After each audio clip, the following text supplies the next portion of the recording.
NHL Nightly with your host, the sportsman, AKA Pearlo the Bestie, AKA Jeremiah Maxwell. And with him, as always, maybe Pearlo, Wisdom, and Rico in Barry. Hey, what's up, everybody? Welcome to NHL Nightly, presented by Fans First Sports Network. I'm your host, Jeremiah Maxwell, a.k.a. the Sports Beard. With me, as always, maybe is Rico. We are expecting Pearlo at some point, but our special guest from Chiclets Game Notes Fame and Colby Armstrong's best friend now, Dave Singer Singsy, baby. What's up, buddy? How are you doing? Doing good, boys. Thanks for having me, man. I always watch you guys. You know, it's on a little bit late for me, but I always check in from time to time. And yeah, it's great to be here. And I like the Colby shout out. He'll appreciate that. No, I did that in the thing. I knew, it was very much tongue in cheek, Singsy. Oh, but Pearlo and Rico are big gambling aficionados. That's a big part of our show, and you're really into that world. I don't get to do it much here because of laws and stuff, but we're figuring some ways around it. Oh, I forgot occupancy too, man. Occupancy is supposed to be on. I must have forgot to send him the link, but I will send him the link. Our friend Occupancy in California. He's also a big gambler. Good dude. He's a New York guy though. He's an Islanders fan. And we had him on. They beat the Maple Leafs. Yeah, great win. And I was gonna say, as a gambling prop, Rico listens to this show every day, and I do because I'm friends with Nick Kiprios a little bit. And Nick has a show every day on Sportsnet 590 called Real Kipper and Bourne. He hosts with Justin Bourne. Great, I love that guy. His producer, Sammy McKee, today said, Engvall plus 400, guarantee he scores a goal. And, of course, I took it. Did you have a goal-scoring prop on Engvall? Yeah. Oh, right. Plus 360 on Engvall to score. It's so here's our bad. Occupancy, my little... bad. I did not send that. It's my fault. But Rico hit a goal-scoring prop tonight. All right, Rico hit a goal. Woo-hoo. That's our thing. Okay. Anyway. And we got some people in the chat. Thank you for coming out. Hey, Singsy, I really appreciate you watching and share the show. We're just getting started. I'm really putting the full rift into this because, my wife makes all the money now. I just live off my retirement. Just arm candy. Yeah. And, I'm arm candy. Yeah, that's for sure. She'll say that. She's sweet to me. But, I have nothing but time to commit to the game of hockey. Other than shoveling snow this year, because we've gotten over 100 inches, I've just been watching hockey, and tonight is no exception. I watched both games, and I'm watching the Beanpot tournament. I caught a little bit of Northeastern and Boston, Harvard, and right now we have BU versus BC, which is, if you're a hockey fan, you need to watch those. So, definitely check those out. Obviously, Macklin Celebrini plays for Boston University, and you've got a bunch of U.S. Kids on there. So how you been doing, man? How was your Christmas? How was your holidays? How was all that stuff? Yeah, dude, everything was great. Took the grandkid to Disney. That was the big one. Now, Disney World. Did you go down there for the Solar Bears event with the Pink Whitney thing, or? My timing invariably sucks. So. We booked the trip, and then I hear about the Solar Bears thing, and I'm like, man, I should tack on like a day or two. But I'm super busy at work too. I was like, I can't do it. So I texted a little bit with G, and he's like, "Are you in Orlando?" I'm like, dude, I'm literally getting ready to get on an airplane, and they had just arrived. So yeah, I missed okay, so you were leaving as they were coming. Okay, I watched it though. That was great content. That was hilarious. Did you guys see that shooting competition? And I mean, they looked they didn't make one. Having gone to a couple of those Chiclet events, I met up with them in Tampa for the Frozen Four. Those guys are so great. And in fact, the Tampa one, it was just Merles, Colby, and G. And it wasn't Biz or all the big, which was actually better because Biz and Wit bring like the thralls of millions. Now, when I went to the Chiclets Cup in Vegas, that was awesome. There wasn't a crap load of people there, and that was really cool. I've heard the Buffalo ones are insane. I really want to get a ball hockey team together where I'm a manager because I'm not good enough skater. But Rico plays still in men's league. Get an old timey league and compete because it costs about $2,500. But if you get 10 guys on your team, that's only like $250 a piece. So I don't know. Occupancy. Do you skate? Yeah, I played varsity. Yeah, so we got to get you on that team before you move overseas. Yeah, if we move overseas, it's still up in the works. But I'd love to play. I mean, it's been a while, but if you need a attendee, I can strap on the pads and. Oh, geez, that's the guy. That's the thing we need always. Is a tender is always the hard thing to find, right? So, yeah. Well, let's get into a little bit of the NHL news, and then I really wanted Singsy to come on and talk a little bit of his gambling strategies and stuff that he does. The trends he's looking for. We'll preview the 8 games we have tomorrow because that's what we do. But there was a lot of news coming out of the All-Star break here. First and foremost, the Four Nations Cup. Next year, there will be no All-Star game. We're going to have U.S., Canada, Sweden, and Finland. I'm a little disappointed. We're not going to see Czechia, Germany, the Russians. Yeah, they needed like an all-other team and the Russians, right? Which, of course, they can't play. That would have been 6 and been perfect. Yeah. No Kucherov, no Pasternak. Like, Pasternak's voice is pissed off. It's going to be in Boston, too, right? I know. So crazy. With, like, Chara, his country's not going to be represented. Yeah, you know what they could have done? They could have done something creative and maybe told each of the team, like, that's your primary. And then each team, like a draft, gets 2 from whomever isn't represented in the Four Nations. That way you're going to get someone's going to pick Pasta. Someone's going to pick, name a guy, Kucherov for sure. And they'll get picked. It's not the same necessarily, but it's maybe a little better. This is crazy times we live in, man. I wish there wasn't wars going on. Of course, bulk of my career in the military, we saw that. It would be nice to have a little bit of peace in our time. We seem to cannot figure it out as a human race. But, basically what Saravelli and other people have reported is that Sweden and Finland wouldn't have participated if Russia wasn't there. How many great Russians compared to great Finnish players are in the league? I don't know. I mean, Ovi's on the backstretch, but Panarin's having maybe the best year of his career. Kucherov, I know people are giving him shit like he didn't try, but like I just think he wasn't that big of a fan of the skills. So, we'll see. And then I mean, what do you guys think? Four Nations Cup. Well, Kucherov doesn't even look like he tries in a real game. Never mind just missing maybe the first couple passes, and he probably checked out. And now he's in the barn in Toronto as well too. So the fans get a little bit chirpy about it, and then next thing you know, he's not trying, not giving a crap. And I mean, to hear those reports of him losing Hart Trophy votes over it was absolutely ridiculous. But, yeah, that's bullshit. I mean, the guy doesn't look like he tries half the time. But I mean, at the end of the day, it's for the kids. It's for the growth of the game. So if you don't want to be there, throw in a Braden Point, maybe a hometown Stamkos or something like that. If you know before then, you're just not going to go a little bit balls out, especially in the skills, and just put a show on, go back and sit down, and move on to the next guy.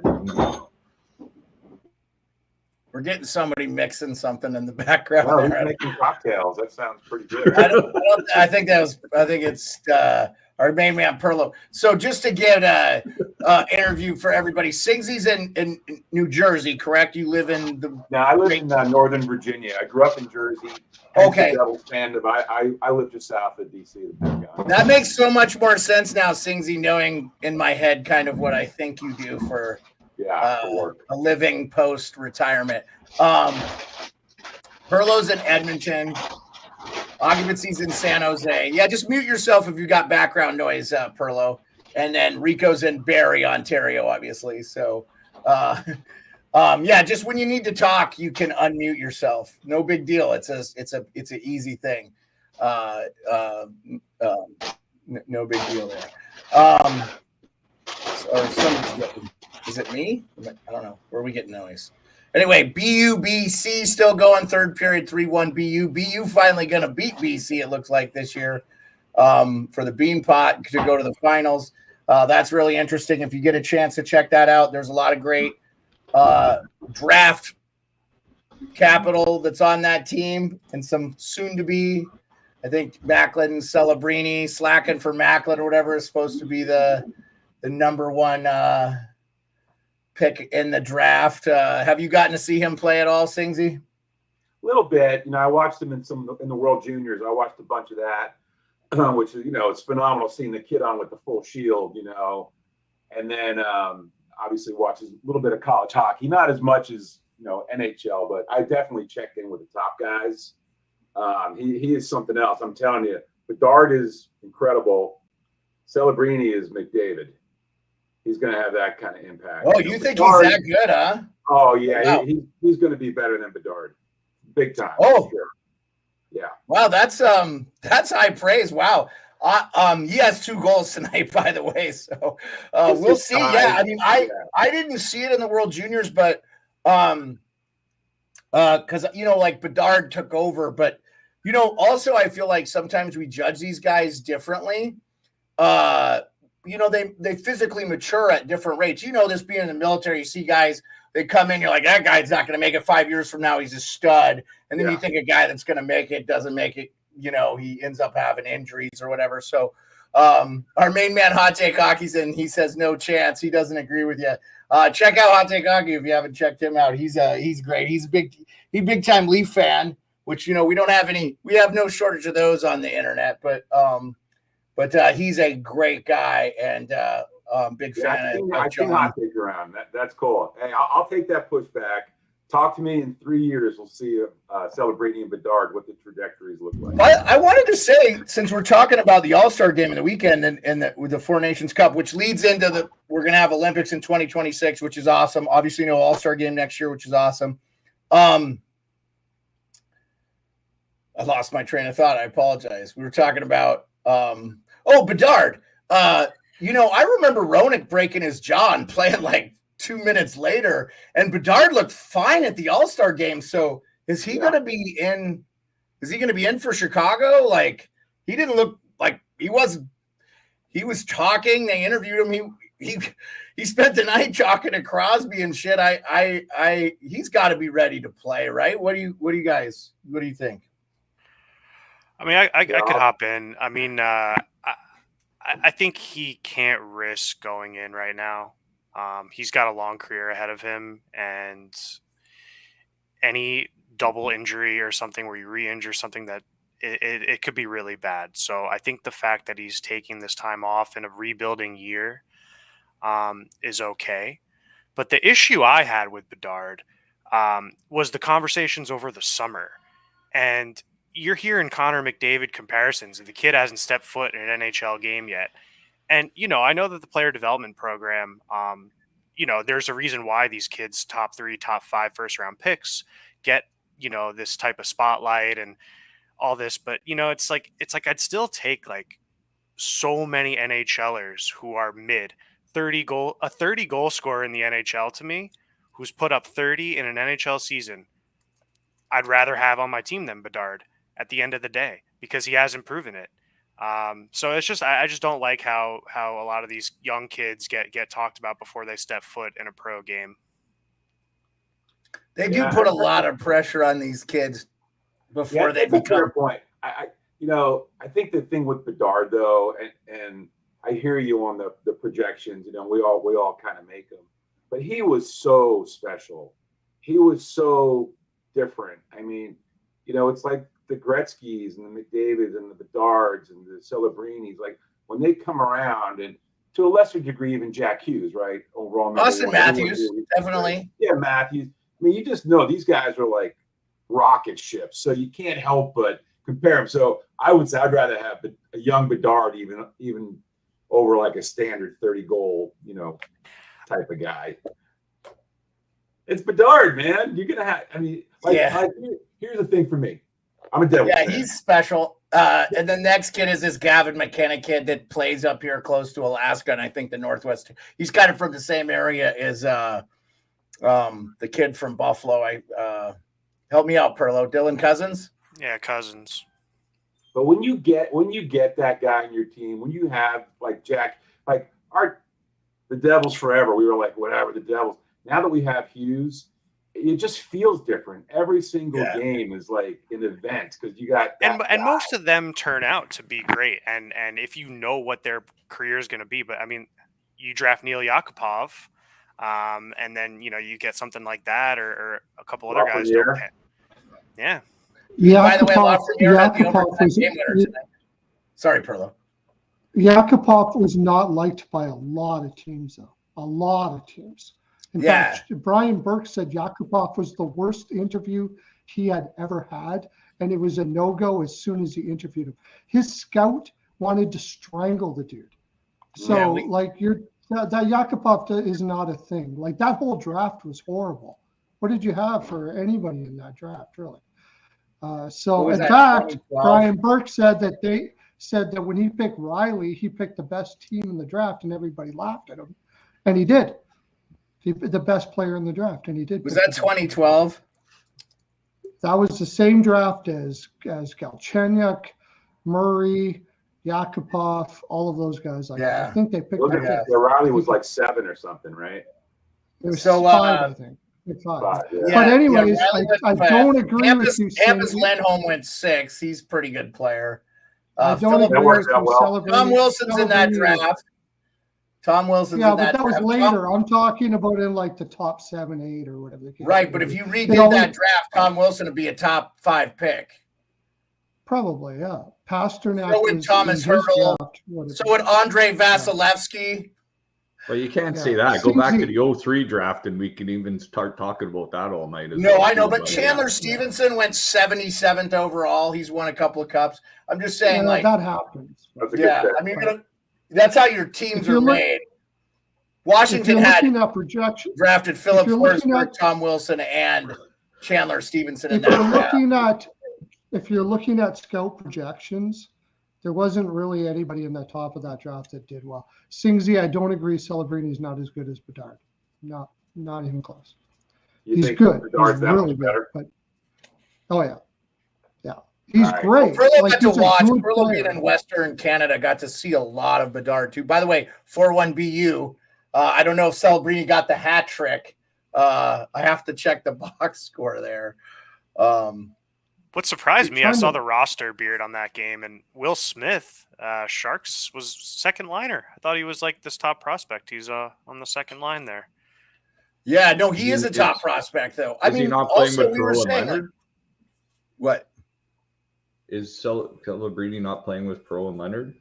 Oh, no, I mean Will Smith. Is Will Smith not playing with Leonard and Perreault on the line? It's been Leonard, Perreault, and Cutter Gauthier on that line. Anyway, no, Singsy, I appreciate listen, man, you've watched a lot of hockey. I definitely have seen a lot of Devils games over the years because of Scotty Gomez. I was at the bar when he won the cup for the New Jersey Devils in 2000. They brought it in. I've said this a bunch on this show. I definitely think Jack Hughes is a special player, but I am nervous with him. I wanted to ask you since and I want to talk about a couple other things around the NHL, but he's been having some injury problems the last couple of years, and that's been a little bit disappointing because he's definitely over 100-point a guy. And I honestly think his brother Luke might be the best of all three of them, which is saying something for the kind of year that Quinn is having with Vancouver. They look incredible. What are your thoughts there with being a diehard Devil? So I definitely want to talk a little bit about the Devils, and I know you follow them pretty regularly. And you've been to a couple games this year. I've seen some. You've been up there. They're just not what they were last year. Is it just as simple as they're missing Severson and Graves? Is that those guys bigger losses than they could fill, or what's it's the goaltending? Yeah, it's definitely kind of all of the above. It's funny. The last two games I was at the game where Bedard got his jaw broken by Smith. I was at that game, and that's the same game Jack Hughes got hurt in. So I was literally sitting right in front of Jack when his injury happened, and it was a real chippy game. After Bedard got hurt, I don't know how it looked on TV, but man, there was all kinds of little mini battles and checks and sticks going where they shouldn't go, and guys after the fact, and even Jack got into it because I think Foligno was going after him too. So he kind of checked him. I don't know if you guys saw that or not, and threw him down, and then Jack turned around, hit the ice, and his shoulder popped out. So, is he fragile? The first shoulder injury, he got kind of dumped. And then this one, they're both kind of fluky. So I'm starting to worry a little bit. He's not, a guy that's proven that he can play a full season without getting hurt. And you lose your superstar. That's one thing. Now to get to your other point, and then you're down Dougie Hamilton. Yeah. We just lost Siegenthaler with a broken foot. We've had all kinds of injuries. He sure has been in and out of the lineup. Yeah, that's bad. Now we lose McLeod, right? Different situation, but still, it's an important cog from a hockey perspective. Only you're not getting him back, I don't think. Not getting him back, and Severson. I had a little bit of love-hate with Damon. A wonderful guy, by the way. If you ever have a chance to meet him, he's just salt of the earth. I think he's a Sasky boy, actually. Really good guy. But man, he would make some fucking boneheaded plays sometimes. You're like, dude, just flipping the puck across the crease and stuff, just crazy stuff. So I don't know if we miss him that much. I think really we miss Dougie Hamilton. That's the one piece that no one's really talking about still. But man, you lose Dougie Hamilton for now 3 months already. It hurts. Yeah. Are you not getting him back before the playoffs? I think the timetable looks like April-ish. So it could be for the playoffs. Frankly, I think Nemec has stepped up and played great. Luke's played really well, but these are young kids. So if we could get Dougie back, and I don't know, maybe Siegenthaler too. I heard his broken foot wasn't that bad, so he could be back potentially. Right. We got to show that back in because the goaltending's brutal, man. The goaltending's just awful. Yeah, I was really hoping Akira Schmid would find his form. I know Pearlo's a big fan of Schmid, and he thought Vanacek should have been out earlier last year, that Schmid was the better guy. I'm kind of surprised they're not calling Calgary and being like, hey, we already made a pretty good deal for Toffoli, and Sharon Govich is working out really well for them. How about forking over Markstrom, which I just think he's actually played really well in spite of Calgary not being great. And maybe if you throw in a bunch of stuff, a prospect, and I'm not saying Simone Nemec, but maybe you get Noah Hannafin out of there too. And you can throw him in because, nothing against Dougie Hamilton, but I just don't see him as the top D on a winning Stanley Cup team, and I know that's what you're going to need from him at this, but I think because of his age and where he's at in his career, I just don't know that he needs to be the guy there for the Devils. What are your thoughts there? I'm a huge Dougie Hamilton fan. Okay. He definitely gets caught, in the offense a little too frequently, and he leaves some spaces and some gaps. He needs to be paired with the right guy. I really liked him and Ryan Graves together. I thought, not Graves, with Siegenthaler, I thought that really worked well. But when they paired him with these young guys that don't, mind the gaps and make up for Dougie's defensive weaknesses, it gets ugly pretty quick. But if you get a real stay-at-home defenseman, that really is alert for Dougie, being out of position because he's trying to score, it works. Yeah, no, I thought too, he was great in Carolina.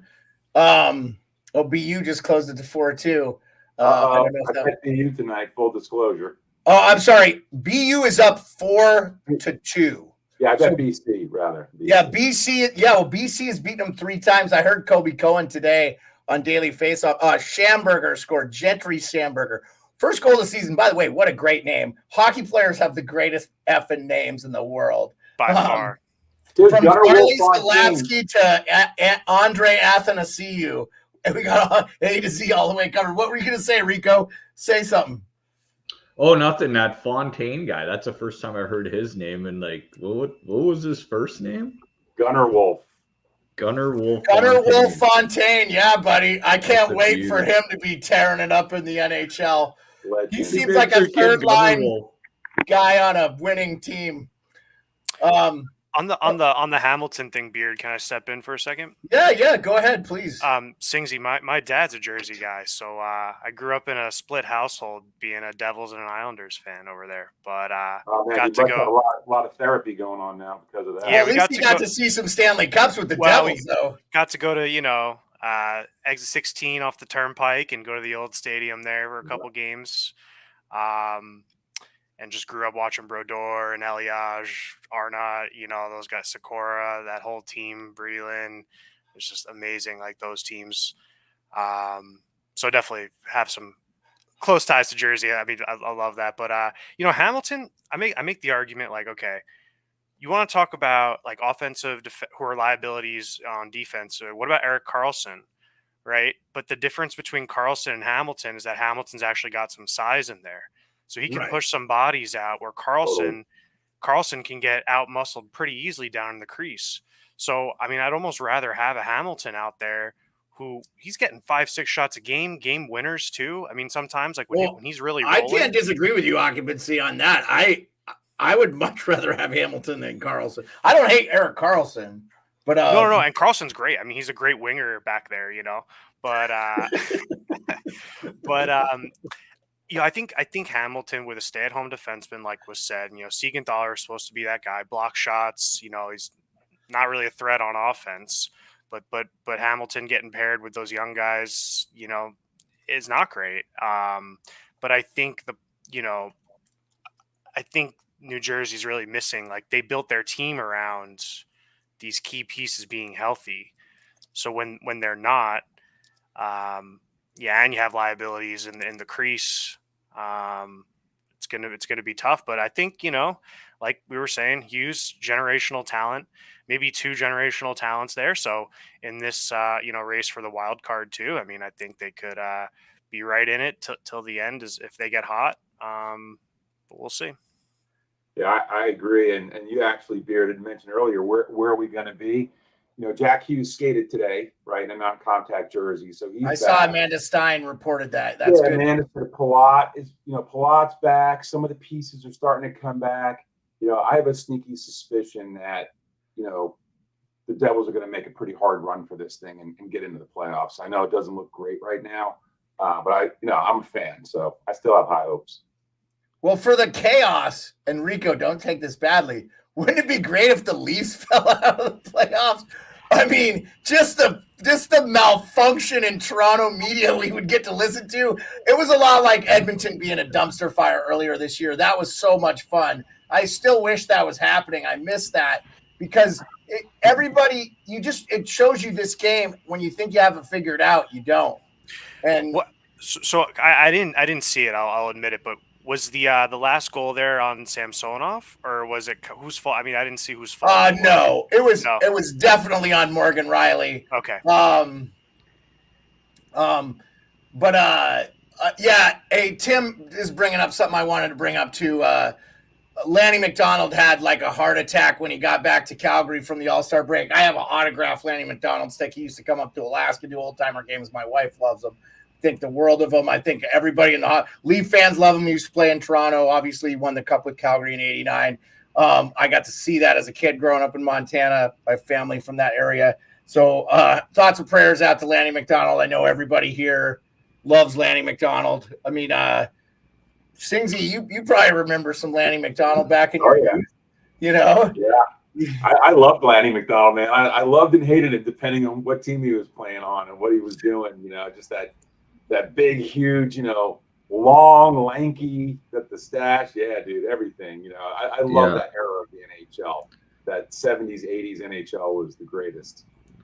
A lot of Leaf fans during those times loved Lanny McDonald. And one of my earliest memories, I'm born in '79, so 10 years later, playing for Calgary in Montreal, Lanny McDonald scored a key goal just to cement that cup for Calgary in '89. I remember that goal with him cheering, just loving it. And People just Puklinski and them just rubbing his head in the 3/4 of Canada was rooting for Lanny McDonald to win that Stanley Cup. One, because all the Montreal haters were screw Montreal, and two, it was like honestly, Singsy, there were a few of us up here that were like, man, we want Scotty to win the Stanley Cup in 01, but like Ray Bourque, man, like one of the greatest defensemen of all time. Yeah. Really wanted to see him win too. And I think as a hockey fan, I was rooting for that, but I was like an Alaskan, which, I mean, I didn't even consider myself an Alaskan in 2001. I only lived here like 6 years by then. But now I do because I've lived here almost 30. But that's how long ago that was. That's how long ago that was, Singsy, right? That's so crazy that the Devils were in the Cup Finals, in 2012? That was 12 years ago now, you know? Yeah. I hated and loved Ray Bourque, you know? Like, I'm happy he got his cup, but, you know. He had to beat your team to do it, man. Of course, you're always going to be salty about it. You'd rather have another cup in the yay.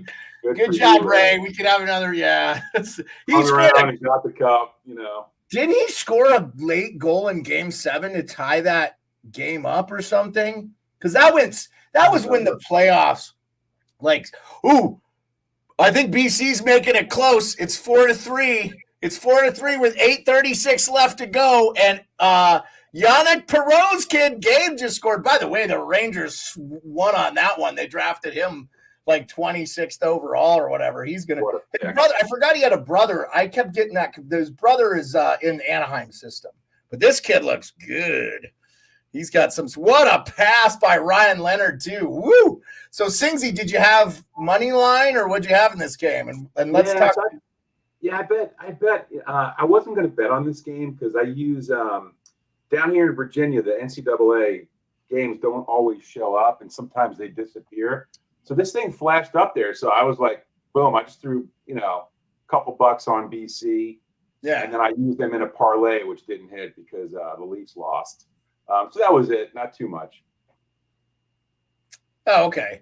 Yeah, well, this is getting exciting, and BC has beaten BU all 3 times they played them this year.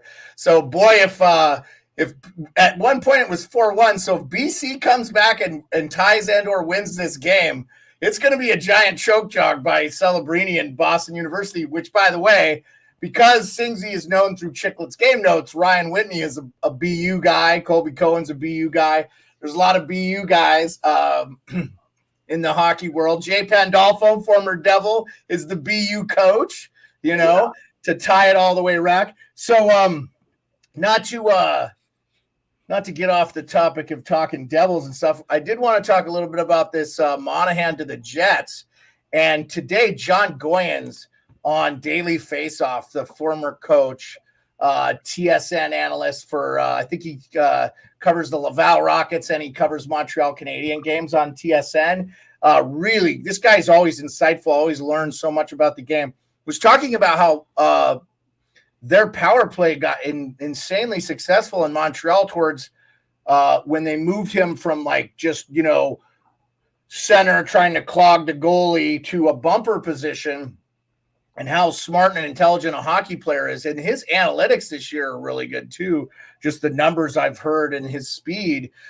Frank Saravelli was right. The Montreal Canadiens did get 2 first-round picks for Sean Monahan. They got one from Calgary for taking him, and they got another one trading him to the Winnipeg Jets. I applaud Shovel Dayoff on this move, and I think this is a great move for them. We'll start with Singsy. We'll go around the horn to Rico, Pearlo, and Occupancy. What do you think, Singsy? Yeah, I think it's, the rare win-win. I think, the underlying metrics for Monahan and, the fact that, he's fitting a needed role there. The price was high. Some people were shocked initially, but, Frank had it. And, draft fans, we always overvalue draft picks. We always do, especially those teams that are kind of in the margin on getting a mid pick anyway. Well, if it's a 32nd overall pick, you don't care. And then, when it's a 32nd pick or a protected pick, always move that pick. Do if you can get the asset. So I think win-win. Well, I was going to say if Winnipeg wins the Stanley Cup, it'll be a 32nd overall pick. That's why you want it to be that way. Rico, what do you think? I mean, the centerman market, man. Look at the Jets. Once they seen Lindholm go to Vancouver, they're like, okay, we got to jump in on this too. We're not waiting till the trade deadline. So there's Adam Henrique that's still out there too, but there's also Colorado, there's Boston, New Jersey. There's other teams looking for centermen out there too. So good on Shovel Day off to snag Monahan as well. And he's going to fit good in that system early enough in the year. I like these pre-trade deadline deals, man, to get some acclimated to the team. And, it just solidifies that these other teams are not making the playoffs. So why drag it out that long? It's good. I like the move. Monahan, good player, was good in Calgary, got hurt, disappeared for a little bit. I'm glad he's back playing well the way he is. So good on the player, good on the team, good all around. So I'm excited to see him as a Jet. And good on these Canadian teams for dealing with each other too, like Vancouver, Calgary, Winnipeg, Montreal. I kind of like that angle, man. Keeping north of the border. Let's go. Well, and those teams are all in it. I mean, everybody in the Canada is in the mix, with the exception of Calgary and Ottawa. And really, that's a great thing if you're a Canadian fan. Pearlo, go ahead before I'll let Occupancy go last. Pearlo, what do you think of the Monahan deal? I mean, I'm pretty sure they're going to sign him, and he's a heart and soul kind of guy. He's come back from some really bad injuries. Like, even though maybe his game right now might not be upper echelon, he's got the character that you want for a playoff run. And that's what I like about this deal. I would rather give this kind of package to him than a guy like Tarasenko or some other guys out there right now. This guy's just got heart. He plays with heart. Anything he's got right now is everything he gives. And that's what you need when you go into a playoff run.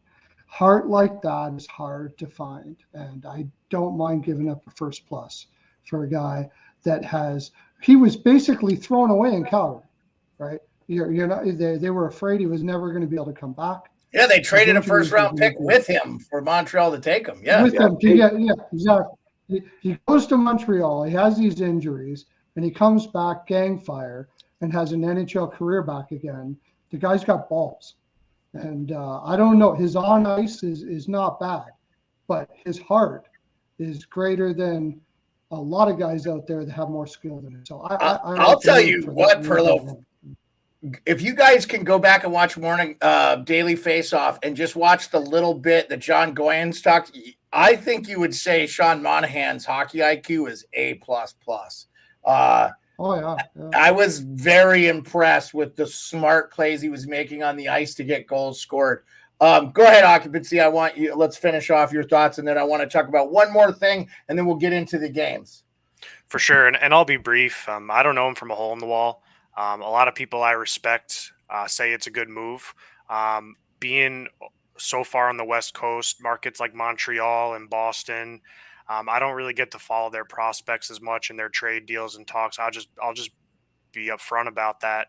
I had a conversation over on the off season about, this is kind of a couple angles on the show here. There's the hockey talk, there's the betting talk, but I pull up Monahan's, career stats here, and he hit 30 goals 3 times in his 9-year career. Not quite, point per game player. I know he's got the character and the heart, but when you're looking at assets, on the roster, and you're looking for production, this guy doesn't scream to me like someone who's going to move the needle, personally. So I think it's a great move, and if they're going to try to keep competitive with Vancouver, getting Lindholm, I think that's great. Where does Lowry go? That's a hard worker too. And now where does he get to play? But I think, if the community is saying that Monahan's going to help out here, that's great. And I hope he can fit right in and keep Winnipeg competitive. Just off the page with his numbers, just doesn't seem to me like he's moving the needle. Really, just not to cut you off to Occupancy, but specifically, Winnipeg is going to play him at third line center. They don't really need the scoring 5v5. They're one of the best, but their power play has not been good. I think they're 24th. They've actually been really bad on the power play, as good a year as Winnipeg's had. So this is a great move for Montreal too. Definitely, like they're already a rebuilding team, and Gorton and those guys, Kent Hughes, are doing an amazing job. I expect Montreal. Montreal reminds me a lot of Singsy's Devils, honestly, how they're building. They don't really know the goaltending, but they've got a lot of skilled guys coming. I mean, we still don't know what Slafkowski is, but I think he could develop into something special too if they're patient. I think where the Jets are going to use Monahan, because one, Scheifele's been out. He's an elite player. No one talks about Kyle Connor at all. He's one of the most elite goal scorers in the NHL. He just nets 40 every year, and no one even talks about him. So like they have the high end skill there in Winnipeg as far as offense. Monahan's going to fill a real specific role for them. And I also much as say this, I like the Monahan trade for the Jets more than I like Lindholm for the Canucks. Not because I don't think Lindholm is a great player, and I think Lindholm will fit in fine, but honestly, I'm not sure the Canucks needed a Lindholm. But that's all. We'll all get sorted out in the wash here in May and June. So that's just to finish up on Monahan.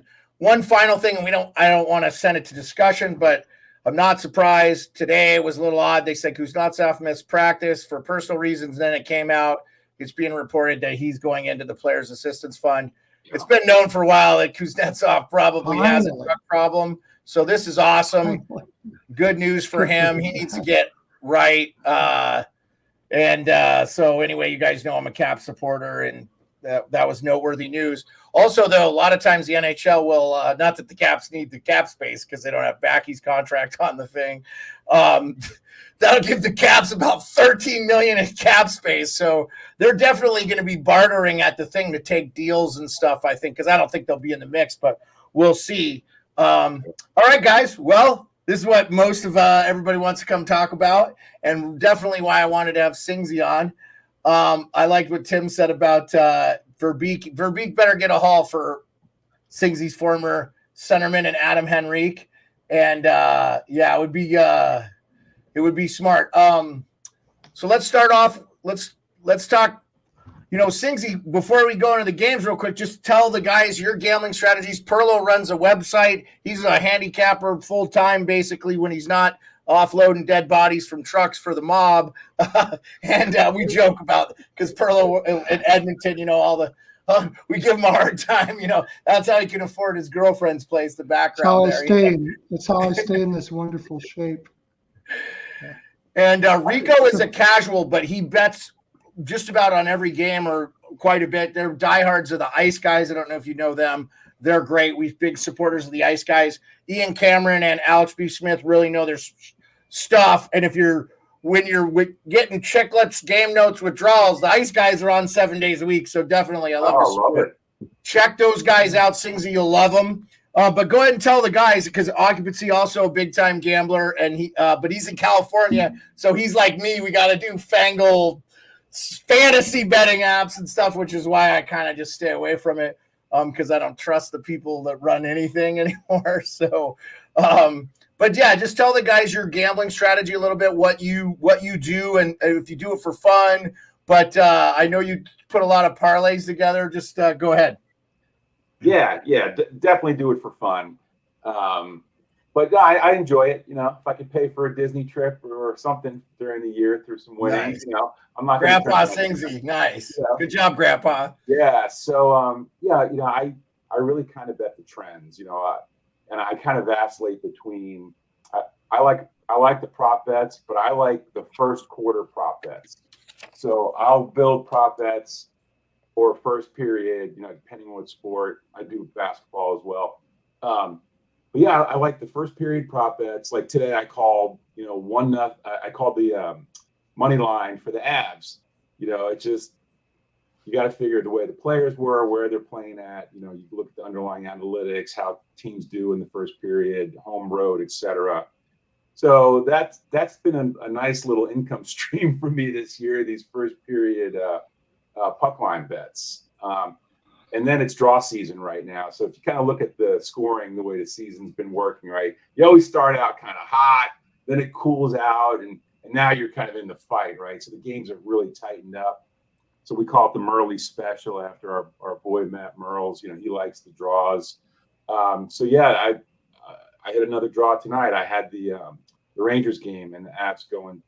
And you hit the draw. Yeah, sure. I'm happy to share my receipts. So I hit that one as well. And I was thinking of doing the draw A, which is, a draw and a draw with the Maple Leafs. But I just had a feeling the Islanders were going to win. I didn't bet that because my analytics I used didn't support it, but my feeling was they were going to win it. So, yeah, that's kind of what I've been betting lately. The other thing I like to do occasionally are the power play points. There's a lot of value there. So, like Jesper Bratt, when he and Jack Hughes are together, I will bet him a power play point every game. It's usually plus 175, plus 235, depending how it is. Right, and, nice odds, yes. Dude, yeah, the juice is great on those. So, yeah, those hit well too. So that's kind of what I look for.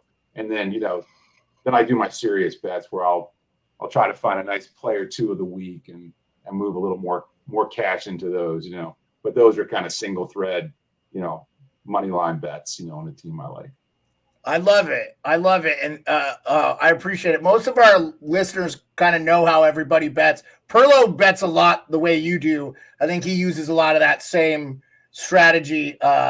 So if you guys have any questions specifically for Singsy before we go into previewing the games, go ahead, fellas. And otherwise, we'll just talk about tomorrow's games because we got 8 of them. So I got him on Twitter now, and I listen to any good capper. So I'll Twitter him, and we can go back and forth and see what we can get. Occupancy has made me a better capper listening to him talk back and forth. Rico too.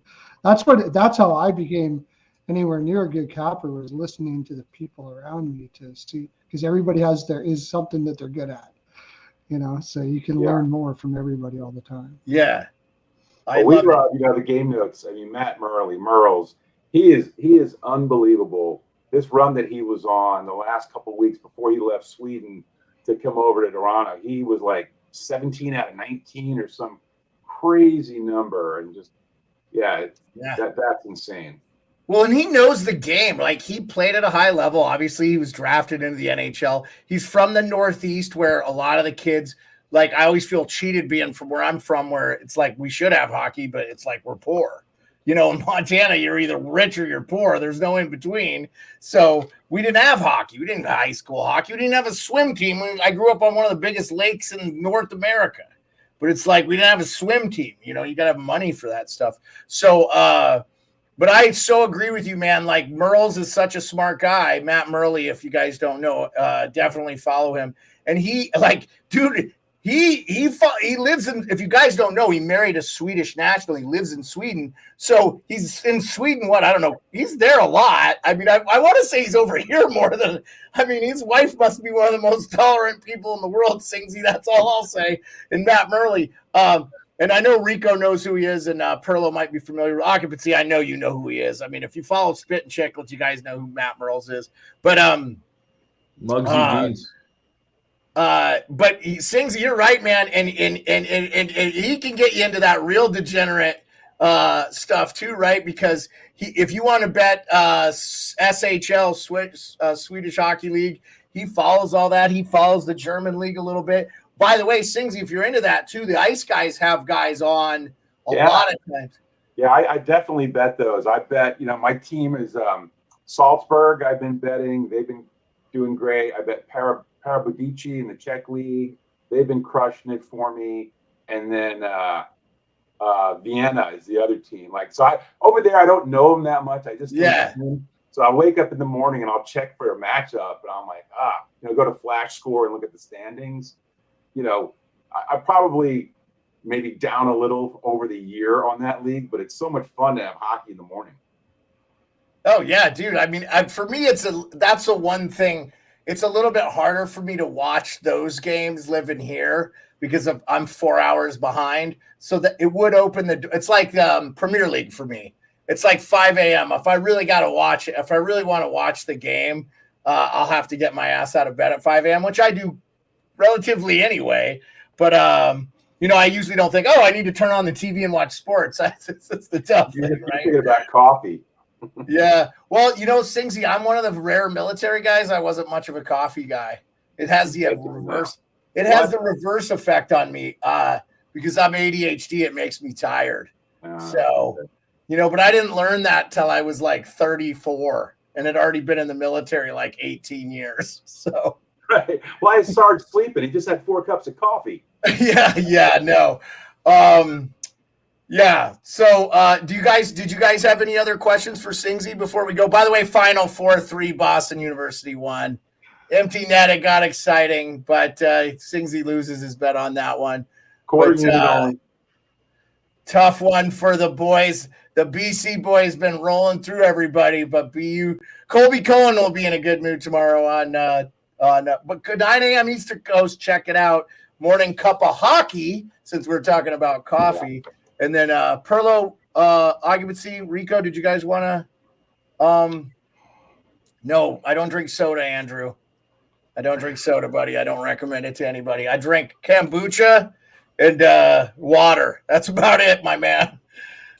I'm, like many of us military guys, Singsy, I got out with a whole host of physical ailments that all the burn pits I was around in Iraq and stuff. I don't want to take too many chances. I'm trying to take care of myself. I don't drink like I used to. Unless I go to Toronto with Rico. Oh, I was just gonna say, yeah. And then the liver goes back to being pro. Yeah, like this guy does not drink at all, and all of a sudden he comes to Toronto. He's a machine, and he's like, "Okay, I'm out." Yep, yeah. I needed all this time to recover. Pearlo's is sober; he doesn't drink at all. And then occupancy, we haven't had the discussion, but anyway. Just light, just light. Yeah. Just as a fan. Yeah. I got a question. I got a question for Singsy. I never wrote it down. I just thought of it right now.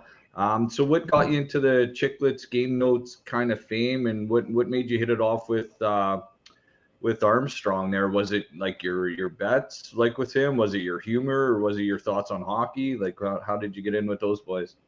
It was years and years ago. I started, listening to Chiclets. I was like a casual listener, and then COVID hit. I was working for a company in Silicon Valley at the time, and I was kind of like depressed. I'm like, I'm here in this house, and because I'm like an outdoor, like people give me energy kind of guy, and I'm stuck here. And I was never a podcast person, so I got a pair of ear pods, and I'm like, let me listen to more of the Chiclets guys. I started listening more and more. And then at the same time, I was just, doing, because betting became available here. And I just started chatting with Merles, and that's really how it started. Matt is such a wonderful, amazing guy. Like, he takes time with, guys like us that are, want to ask questions. Some of those guys don't have the time of day, but he's just salt of the earth. Hockey people, right? We're hockey people. So he's like, so he was super cool. And then we started talking some stocks and some other stuff. And then, when the Game Notes thing came around, that thing took off. And Beer, you were there from day one. That was like a rocket ship for those guys. Yeah. And no one knew. Yeah, just Armstrong you were what? I think it does take a level of intelligence to get your name out there on YouTube as a member of the chat. I have done so by now I have Frank Saravelli's phone number. Thank you, Frank. Frank. Yeah. And he's an American. Come on, man. How can you not like the guy? Anyway, I know he ripped on Sidney Crosby, which I fucking thought was beautiful as fuck, by the way. But all the crybaby fucking Crosby fucking, cow towers. We're like, shut the fuck up, Frank. You're fat for a 35-year-old. Okay, I'm sure he hasn't heard that one, you fucking whatever. Anyway, sorry, I digress. You can tell as a Cap supporter, I love to hate on the Pittsburgh fucking Penguins. So, and I don't think Crosby walks on water like fucking half of Canada. So anyway, sorry. I'm a Sid guy. No, he's a great player, and he's an even better person off ice. But I did like Saravelli calling him to the carpet for not being there early. But anyway, my bad. To get back on the thing, you got your name out in the chat, and Armstrong you got him laughing and engaging, and then he loved your picks and shit. And that's it, dude. Now you got his number and you're best friends with the guy. Yeah, he's such a good person too. Yeah, so I just started kind of going back and forth with Colby, and and honestly, I wanted those guys to be successful. Oh yeah. Yeah, I mean, Colby had he's a kind of a mogul, right? Also equally nice, dude, in person. Nice. Great guy. And then for Merles and then Colby, two of the great guys that have such a success and be so inclusive of the fans and the supporters and folks like us just want to talk hockey and gambling and laugh. I mean, it was just amazing how that thing took off. So yeah, here we are, and it's great. It's a whole community. You know, you and I became friends through there, right? Yeah. So well, and then we found out we both served the country. We both ain't the biggest fans of the Orange reality television star. I'll let you figure that out. I don't talk politics on this fucking show, but it is one of those things where it's like, you and I, we just would message each other on Twitter, and then it's like, dude, I'll be honest with you, I'll consider my life a failure if we don't go to a hockey game together. I want to go to the Rock with you, or you said you lived in Northern Virginia. Let me guess, Crystal City area? I'm assuming. I think I know what you do for the most part. Or what you're doing. I have a pretty good idea. I mean, you don't have, without you telling me your job, which you haven't done, and I don't need to know, and you don't need to put it out there. Just a regular dude. You know, yeah. I know, but I also know that, like, if you live in Northern Virginia, the chances are you work for the government. So, or you work for somebody that works for the government, or you work for somebody who works for the government that worked in the government that's maybe in the government, it's all tied in that area. Everybody works for the government here. Well, I lived in Newport News, Singsy. Oh yeah, and I was stationed in Langley. So I lived in Yorktown, actually, technically, and if you guys don't know, like across the James River, the CIH is over, Langley is over there and stuff. So like, there's a lot going on in Virginia when it comes to the U.S. military government, everything. So beautiful area. I love Virginia. Yeah. I could definitely see myself living there, but I'm an Alaska guy. What can I say? Did Rico, did I cut off Singsy? Did he get to answer your question 100%? I think you guys both answered it equally. Well, I didn't mean to chime more than we bargained for with that response. Yeah. No, it was great, man. Singsy, that's cool that you guys knew each other since like COVID and when Game Notes first hit. And that's awesome, man. That's how I got introduced to Beard, and that's how I got introduced to you now. So hockey community, man, I love it. Yeah, and Rico and I have already like Colby and Laz, the Morning Cuppa, those are great guys, and I've had a chance to chat with them a little bit. And I mean, so we have like a little community. Like my wife doesn't get it. She's like, "Are you doing your hocky friends again?" And I'm like, "Yes." Well, tell her thank you again. Yeah, tell her thank you though, Singsy. I definitely I have a very supportive wife, and like I always feel like my life is as good as my marriage has been. It only gets better with time, and it's good to have a supportive wife. It's very cool that she lets you do you. And she probably doesn't mind that you're making enough money to take the grandkids to Disney World, man, because that shit ain't cheap. That's right. Exactly. Yeah. Anyway, do definitely thank her for us. Well, hey guys, I know we're close to an hour. Let's jump into the games, talk about the games, how you're going to bet. I'm going to refrain because we have 4 real good gamblers on here, and you guys don't need to hear from me. First game out of the chute is the Flames, the Bruins. The Flames are plus 164 road dog. The over-under is 6. Let's start with the guest, Singsy. I'll slide him over here, and then we'll just go in sequential order. Singsy, Rico, Pearlo, and then occupancy. Singsy, what do you think here? What are you thinking? You don't have to touch every game, Singsy. That's fine. So tomorrow, I think what we learned tonight was, the guys are a little rusty coming back from the break, although we had some really good goaltenders playing tonight. I think I'm an under better tomorrow, which I traditionally don't do. So I'll probably under bet the 6.5s for the most part. If it's a 6, I'm probably just not going to touch the game as far as the goals on that, the over. Yeah, it's saying 6 right now per DraftKings. That's what I'm getting. Yeah, I'm pulling it up right now too. Yeah. I like the Bees on the money line minus 198. The puck lines plus. Yeah, screw that. But that could be. This is going to be like a 3-2 game. Bruins are going to win the money line. There's no juice here for me, so I'm going to pass on this one. Okay, I feel you, Rico. How you feeling, dude? This is like the first game of 7 straight home games for the Bruins. Did you see that schedule they got right now? 7 home games in a row. Can't be easier than Edmonton's. Holy crap. Yeah, I don't know, man. Yeah, it's going to be probably an under game. You got to just take the little bit of juice and not bet too much on it. I'll have a better look at it tomorrow with some props and stuff. But even at tonight's games, I didn't even bet any overs or unders with both games. I just threw a little small sprinkle on both draws tonight and took some player props. Thank God for Enval and Tavares goal props. But coming out of this break, you can't go on trends, it seems, because they got a little bit of time off, reset the mind where people have been. Yeah, you're going down to Cabo, you're coming back, you're working out, you're not. It's like, yeah, I got to get a little bit of a feel for it before I start hammering stuff. I'll spend some time on it tomorrow, but a little sprinkle maybe on a draw in Calgary, some props. Okay. What about you, occupancy, and we'll finish up with Pearlo. Yeah, this game would have to be an under for me, like was previously discussed. A guy I follow already took Boston -1 for the side there. You split the money line with a -1.5. There's a calculator Pearlo and I were throwing around earlier today. But ultimately, kind of like what was said, I mean, out the gate from the break, you're not sure what you're going to expect, especially with pace. Yeah, and it's just the pricing. Not really loving Boston on the money line straight up. So maybe we'll see what the Boston team total comes out at. Get them over 3.5. Yeah, there you go. See, okay, this is why we do this. Because if it's an under market, and then you might get a nice plus price on the Boston 3.5. I'm not looking any way towards Calgary, so just be had it back Boston for me.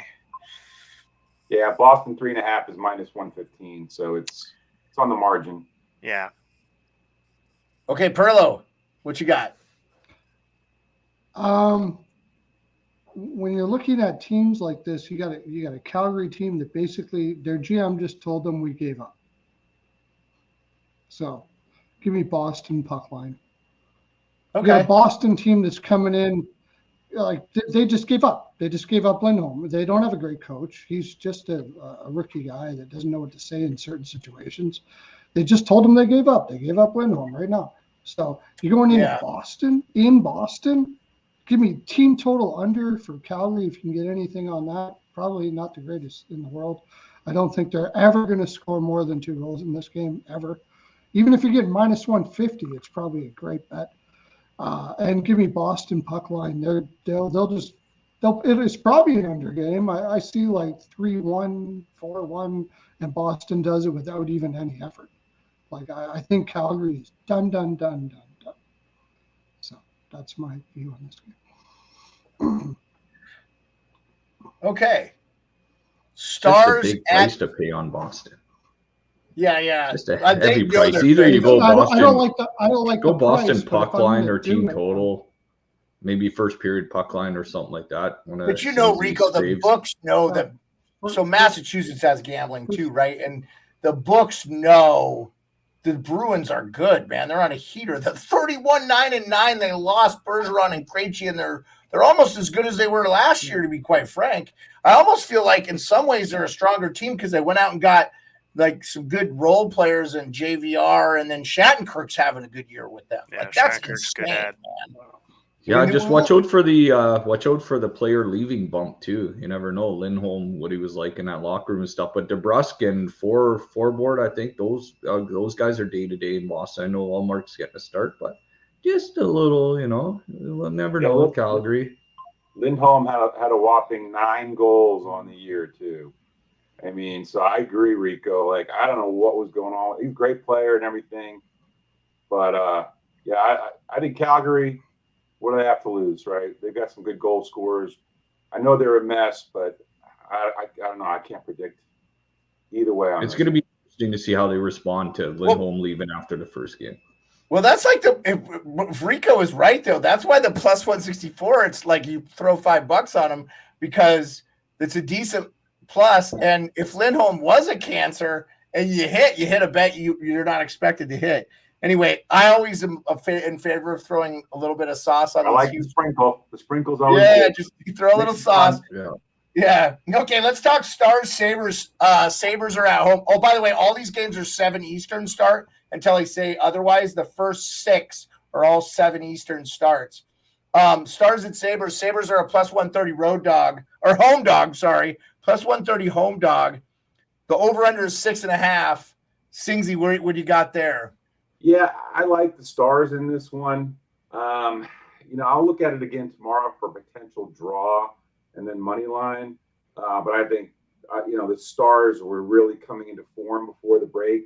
I watched a couple of late Stars games that were on here, and they're just snapping it around, and they look good to me, and they've got great goaltending. So I would, they're right now, they're minus 155 on the money line, which I usually don't bet money line when it's more than 140 or so. But for those people that do, I think that's pretty safe. And I'm not betting over or under on this game. I got you. Yeah, no, I love that you're saying that though. It's 6.5, by the way. Yeah, the thing is, the Stars are going to Toronto the very next night, I think, too, aren't they? I think that's the first of a back-to-back on the road for Dallas. Yeah, they play the Leafs the very next night, so I think Dallas comes out and takes care of the Sabres in that game. Yeah. Okay. Do you have anything else before we move to occupancy? Probably some props for Dallas. Maybe it's Marching goal. I think is always a fun one. Yeah. Marchment? And Johnson playing up on that first line. Dallas has been making some money lately. Yeah, what's the money line on a Johnson goal? Wyatt Johnson goal tomorrow? Real quick, I have Marchman at 280, so that's going to be my sprinkle goal. And what was the one you were looking for? Oh, Wyatt Johnson, what Rico said. Oh, Wyatt, I love that one. Yeah, 245. That would be another fun sprinkle. Plus 145.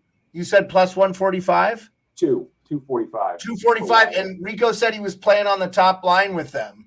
So that is power play. Oh, top power play. Okay. Yeah, well, that's great. Top power play, but he's getting power play minutes. Occupancy, go ahead. I can tell you're itching to say. No, I mean, if this game was in November, I'd be on the over 6.5 here. Dallas full game right now has gone over the 6.5, around 63% of all their games. That's second in the league. But like Singsy said earlier, coming out the break, rest is rust. We're not really sure. One storyline I kind of was following was, Granato being on the hot seat. And then a couple character wins on the West Coast, and maybe he saved his job for a couple weeks. I don't know, because they look great in LA, and then they took care of business, in San Jose. Did they look great in LA, or did LA look bad though? I mean, combination of both, right? When their skilled players are making good passes and they're finding the back of the net. I mean, Buffalo's a streaky team. But on the other side of this one, Dallas is one of the highest scoring offenses in the league. And we don't know who's in net, if it's going to be a Levi or a Luukkonen sighting. But like I said, I mean, my first look on this would be the over. Just over 6.5. See one team get to 4, probably not super unrealistic, but again, coming off the break, not sure. Not gonna go stick my head out for Buffalo on the money line though either. Yeah, this one. So I just say if the Sabres are going to make a run, now is the time. If they're going to make a run, it is. But we'll see. Just over 6.5 was the first thing I was looking at. So it'd have to be that or pass for me. Hey, I'll give you a quick one. I just looked it up. Marchment, 5 points in his last 3 games, including 2 goals. Nice. Remember, he came out. He went into the break on a heater. So that's some good numbers. 280 for him to score anytime goal is really good juice. No, I love it, and we're gonna shout that out as the special tonight, I think. But he's one of those guys that always have kind of felt like you want more from him because you feel like he's got the capabilities, right? So I picked by the Leafs. He's, he's making good money there too. I think he makes 5 schmil around there, 4.2 to 5, somewhere in that vicinity. Pearlo, why don't you go ahead and give us your thoughts here on Stars Sabres, and we'll move on to the next game. You got a young Sabres like this team. They haven't shown anything other than to be young yet in their time in Buffalo. Like it doesn't appear that Granato can get maturity out of these kids, and I don't see them having maturity coming off of a big break like this.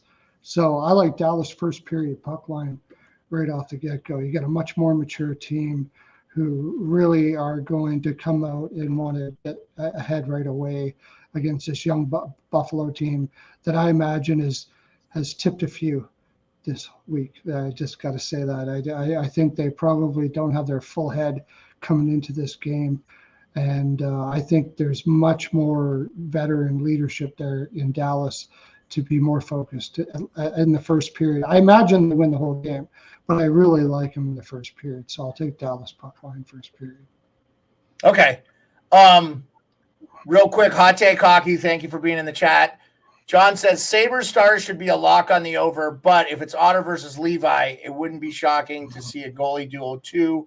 He also says, real quick, just as a note, I think it's time for Berube to return. Between Toronto, Ottawa, and Buffalo, all three could use him. I saw Hot Take Hockey was really selling Bye Keefe. He really wants Sheldon Keefe to be gone, and he's making it a mission this year to change that. So, yes, chat is buzzing. Thank you, KQ. KQ is now our resident Flames guy. We got to go with that. I know I was pining over Bacon. Great take on Berube. I love that. That's really good. Oh, yeah. Hot Take Hockey does this for a living, man. He's over 50,000 subscribers on YouTube. He's interviewed Ron McLean, James Duthie, and since we're talking, just a shout out, John, Stars prospect Logan Stankoven. Great interview with him. I know he's done that one. So very cool. Yeah, so if you're interested in some of these young guys, John Viveros is going places, people, and we'll say we knew him when he was just a YouTube guy. But we'll see him there. That's how Johnny Lazarus and all those guys started, real quick, next game is Canucks at Hurricanes. The Canucks are actually a plus 120 road dog, which I don't know, man. I like the Lindholm bump on that one, but I said I wasn't going to say anything. The over-under is 6.5, which I actually think is high for a Hurricanes game. It's in Carolina, obviously. Canucks plus 120 road dog, over on 6.5. What do you think, Singsy? Draw. I'm calling this game to be a draw. I do think the Canucks get it done. That plus 120 money line is very tasty. I know that the Hurricanes have been a little bit, up and down. I know they're playing a lot better. They're a tough home team. Man, I like this to come down to the end. We're going to see overtime here. I do like the Canucks. Oh, I hope it's a great game, because this is going to be the big screen game for the morning game. For the early game, as I call it. I'm going to split screen this one with the Devils game. That's a very compelling, interesting hockey game to come out of the break on. It's going to be a good one. Well, your Devils, Singsy, it's a 7:30 puck drop, so you'll actually probably be able to watch these games without a lot of it won't be bad. Go ahead, Occupancy. Give us your stuff. Yeah, one thing I noticed about Carolina is they really picked up on their defense, even with a shaky Ronta and net. They've been holding their opponents to under 3 goals last 6-7 games before the break there. I did see steady Freddie Anderson start practicing again, but, who knows. Yeah, that's good news for them. They won't have to go out and get a goalie. Yeah. Well, they got Spencer Martin, right? So. Well, no, but I mean, they needed him because Ronta was not playing well, and then Kocheka got hurt. So they they didn't have another goalie because of Freddie Anderson. So they were in big time trouble. Yeah. Go ahead. I'm sorry. Oh, no, you're good. Yeah. And I think I saw on X today, Sveshnikov's in a yellow jersey, so I'm not sure if he's coming back, but, ultimately. They need him back. Sure they do. Ultimately, I think both these teams are pretty high caliber, pretty top of the top here. So coming out the break, I'm not sure I can really see a side here in terms of a money line wager. So I think I like what Singsy says with the draw. You could probably get a pretty good price for that. Let's see. Ultimately, ultimately, I'd also maybe hold my breath for an under. But Vancouver has been an over machine. Even when you think their games are going under, and their power play is good, yeah, and they just added a nice weapon. So ultimately, it's probably a pass.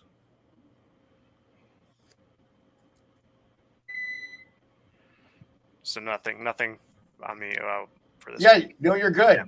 Yeah. Pearlo, go ahead, my man. Go ahead and give us your thoughts here. I agree with Singsy on the draw here. I mean, it just kind of screams draw. So I would go actually as far as to say exact score 2-2 and exact score 3-3.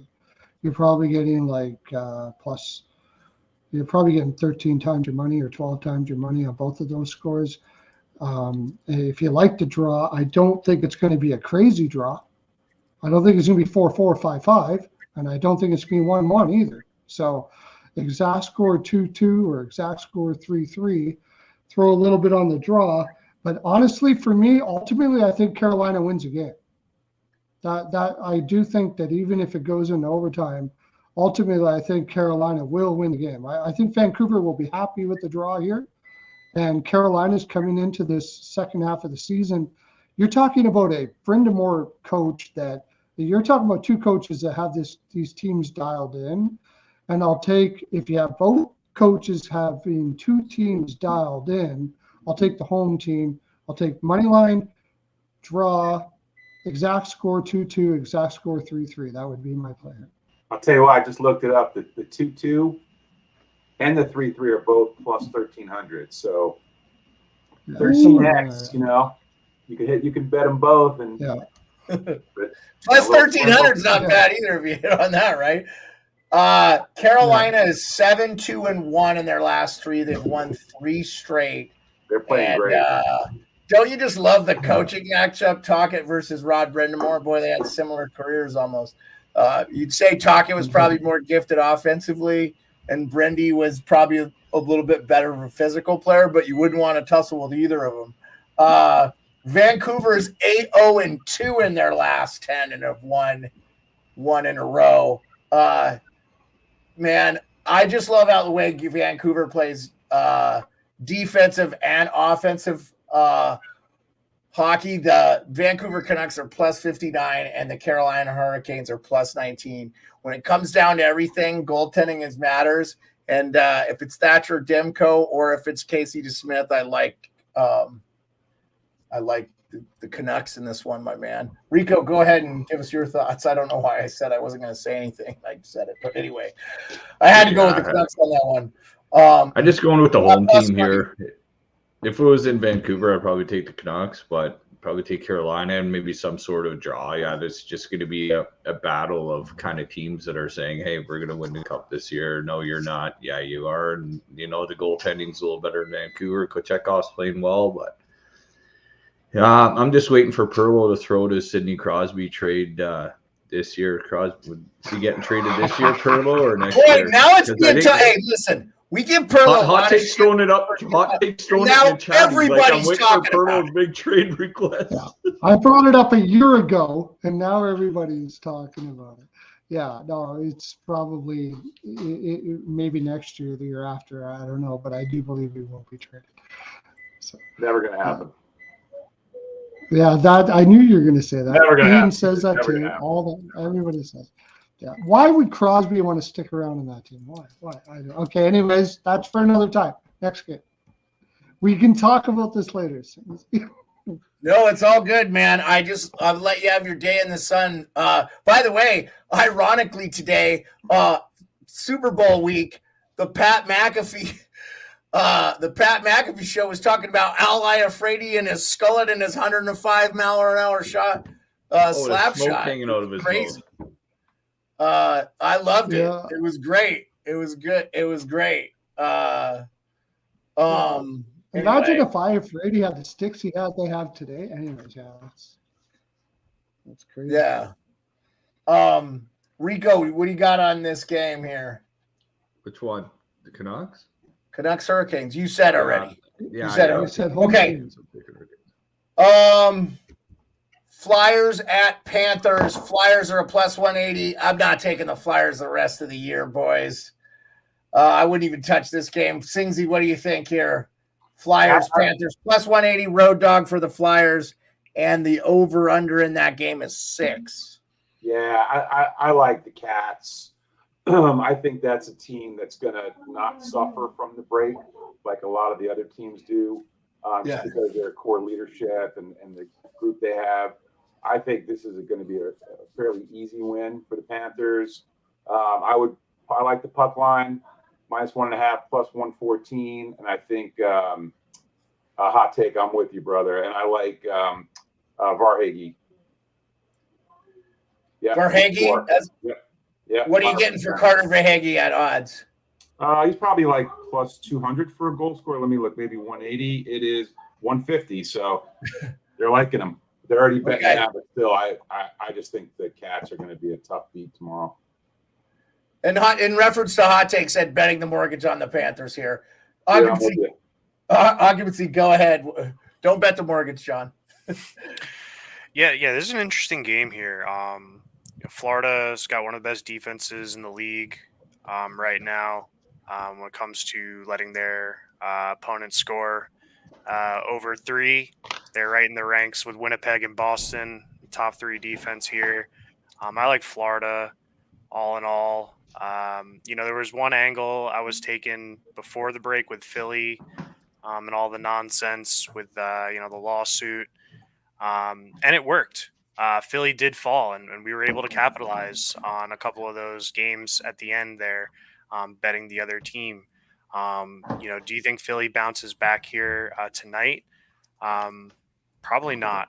So what I was looking at here, actually, I just was running some numbers here in the bet slip. You could take Boston and Florida on the money line tomorrow and get around a plus 110. So you take out any puck lines, you take out any regulation wins, and you just take 2 teams money line straight up. You think Boston gets it done, you think Florida gets it done, and there's a plus 110. So that's kind of the way I'm looking. Yeah, love it. I love it. Tying it back to an earlier bet. That's a good one, and a one there, that's absolutely love it. Pearlo, go ahead, man. I'm not as sold as everybody else is on Florida beating the crap out of them here because, I'm a huge Tortorella fan. And they've had a break. Like, I wasn't on Philadelphia at the end going into the break because their defense was beat up. Yeah. And they're going to be beat up again. There's no doubt about that. But they just came off a break. And Tortorella, I imagine, has got these guys dialed in for this game. I do think Florida will likely win this game.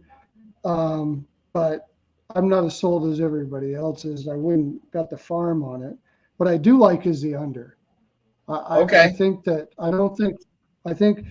if you can get a good price on Philadelphia team total under, probably not a bad idea. I don't think Philadelphia is going to come out trying to go run and gun against Florida here. They're probably going to try to slow down the game, try to keep it simple, and try to keep it slow. And Florida probably will have a little bit of a difficult time with that. So I got a 6.5. You guys got a 6. If you got a 6, probably pass on the game altogether. But I got a 6.5. I'll take under 6.5. I think Florida will probably win, but I don't think it's going to be like 7-2, or I don't think they're going to blow them out of the water. Yeah, no, I agree with that assessment. I love that, Pearlo. Yeah. You know a Tortorella team's not going to quit, and they will have had some of the break. I definitely think Carter Hart's absence has affected them. I still think Erson is probably a borderline NHL goalie. That's what they have in net right now. They're going to be given I believe they're going to be given some cap space. They'll maybe bring Cal Peterson up. Peterson has done it in the past. Obviously, the Kings got rid of him because he was not hacking it, but hopefully he's found his game. I know that Martin Jones, a lot of his improvement came out of the Philadelphia camp, and he was able to put it to use for the Seattle Kraken, but maybe putting his game back together a little bit there in Jones, which I wouldn't. and I he's wouldn't- he's I done wouldn't okay tell for the any- Leafs this year too. So, real quick, I wouldn't real tell quick, I just anybody wanted to not follow take up on this Florida. before Rico goes. The Panthers win, Tippett and Verhaeghe goals, and the over from Hot Take Hockey, just for the podcast. Wow. Tippett was injured. It still lists him as out, but Hot Take saying he might return, so that could be a good one. They could get a bump from Tippett being back in the lineup. He has obviously been out for a few games there too, so that also hurts in conjunction with the Carter Hart stuff. They've been a little bit banged up there. If I were to take a side here, I would take Florida puck line though. Even though I like the under, it's one of the few times I would do that. I think it like 4-1 feels about right to me on this game. So, okay. Yep. No worries, man. I'm glad you got it in there. Rico. Yeah, I think two coaches like this, Tortorella and Maurice, I think they're going to have their guys going hard. It's not going to be a run and gun game, I don't think. Like Pearlo said, I think it's going to be the under there. And Urson, I mean, he's been drafted by Philly back in 2018. He was like 150 or something overall, but I think he's a decent goalie. He's had a rough stretch going into the break, but of course, the whole Flyers team's had a rough stretch going into the break with all the news surrounding that team. So I think these guys are going to go at each other. Big news if Tippett comes back, that's for sure. But I do like the under. I do like Griffin Reinhart keeping on his pace, man. This guy's a man on a mission. Sam Reinhart, yeah, brother Griffin, yeah. Sorry, I think he's on a mission right now. I think Florida is. Was that another Edmonton Oilers draft pick, by the way? No, but Reinhart, wasn't he drafted by the Oilers? Islanders. No, Buffalo. I think he played Bridgeport Sound Tigers. I think he's got a couple games there. Is that where he's playing right now? He was drafted by the Islanders. Dude, who's an Islanders fan here? I'm the resident Islanders fan. Yeah. Are you? Do you know a guy named Kevin Culley? Yeah, the name rings a bell. Yeah, I used to hang out with him in Barrie, him and Rick Jackman, and I remember Kevin Culley was 16 games into his NHL career, and he went to check somebody and it broke his neck, man. His C5, 16 games into his NHL career, and I'll tell you a little story. He basically got walked off the ice, and at the old Nassau Memorial Coliseum, he had to walk around the building to go get an x-ray, carry his x-ray all the way back around the side of the arena. And I guess it ended up that him and Milbury ended up in the office and they did a handshake agreement because Milbury said, "You're not going to sue us, right? Please don't sue us." And he's like, "That handshake agreement." He's like, "I'll give you a job for the Islanders for the rest of your life." And it was a handshake agreement. And the next year Milbury was gone. And he basically ended up coaching the Utah Grizzlies, and he just phased out. And yeah, man, like pretty sad story for a guy I knew, but yeah, like a good old handshake agreement with Mike. Did he get a job with the Islanders? No, because Milbury did the handshake agreement with him, and Milbury was gone the next year. Gotta get that shit in writing, I guess. I know, dude. This is a guy that has been through some hard times. He was on the Nasty Knuckles podcast with Riley Cote and the other guy talking about it about a week or so ago. By the way, Griffin Reinhart was drafted in by the Islanders 4th overall. It was that 2012 Nel Yakupov draft we were talking about earlier. His last professional game was with the Belfast Giants in the EIHL. He had 3 goals, 29 assists. I think he hung it up after that. So Griffin Reinhart, definitely not. His brother will take care of him. Is actually his brother though? Yeah, they're brothers, aren't they? I think so. I think so. Yeah, I think so. Yeah, his brother Sam was drafted by the Sabres. Yeah, okay, yeah. He had a brother. He had a brother Max that was drafted by the Calgary Flames too. So big time hockey family. Oh.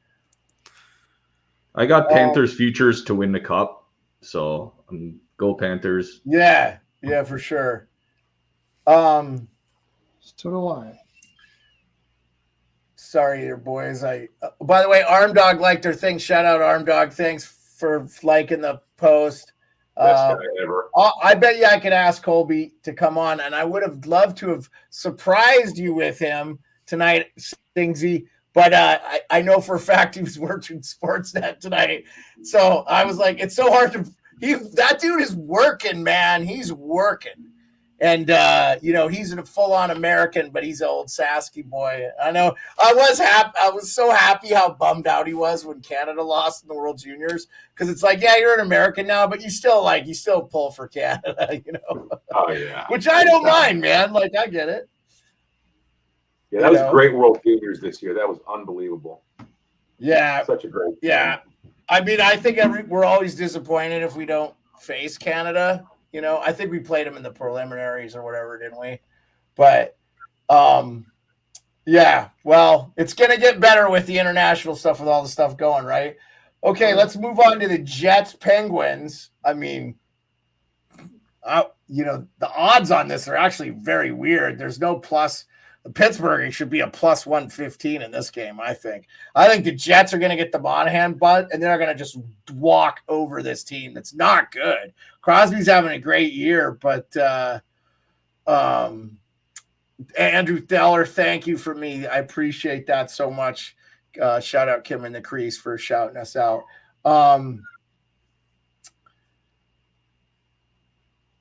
Yeah, I don't know where you guys are on this.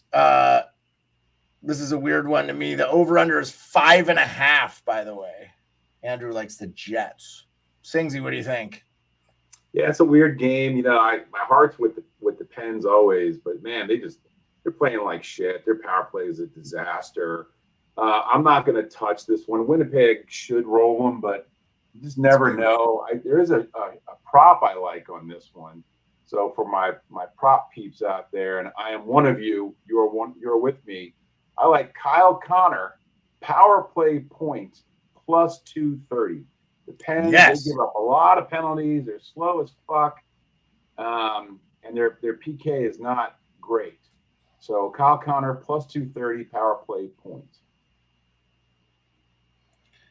Yeah, Pittsburgh just doesn't have any grit in their lineup. When Crosby's the grittiest player you have on your team, and not saying that Crosby's not gritty, but, that's a bad sign.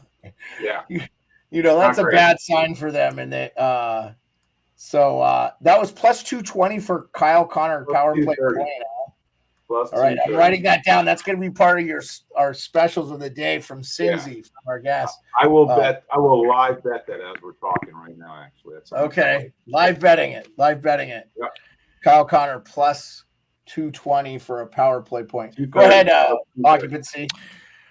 Speaking of live bets, I usually, use this space to take a look at the board, but seeing Winnipeg at minus 110 tonight, this might have to be the first official bet I make on the NHL Nightly here.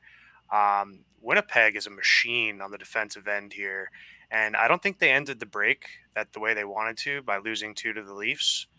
I'm very high on this Winnipeg team overall. I mean, we all know the streak with, the opponent team total for Winnipeg there. All in all, I think this Monahan deal could really boost them at the end of the day. But up and down the line, I mean, going through the roster, we know who's on the team here.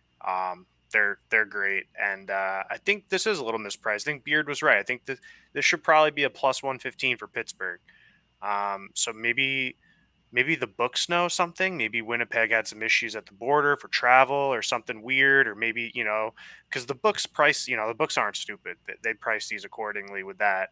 But at the end of the day, I'm very high on this Winnipeg team. I think it's a fair price. You know what it could be? Occupancy, and for you guys, Hellebuck played in the All-Star game, so I'm guessing it's Winnipeg's backup. But isn't that Laurent Brossoit? And he's played really well, I think. Yeah. So, right? It's Brossoit? Am I wrong? Yeah, he's a backup. Yeah, he's good.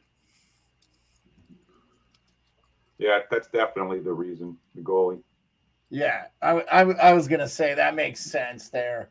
Okay, Pearlo, give us your thoughts here. We moving along here. We got 3 games left after this. And you don't have to bet it, Pearlo. Go ahead. Steve, you're muted. Oh. You're muted. I can't unmute you. You have to unmute yourself, buddy. I'm never going to take Pittsburgh much in any spot, really, to tell you the honest truth. I love this Winnipeg team. They just got a boost by getting Monahan. I think they're going to play hard. Yeah. I would probably take him in regulation. But I'm going to give you another one at plus 150. I'll take Scheifele over Shots. What's the total? He's coming back off 2.5. Over take 2.5 him coming off shots, of plus injury. 150. Okay. Yeah, plus Okay. 150. I mean, might as well. He's coming off of injury. I'm sure he's going to want to get his shots on net, get a good feel, stuff like that. Doesn't have much to go against there. I'll take that plus 150. Okay, awesome. I love it. That's great. Rico.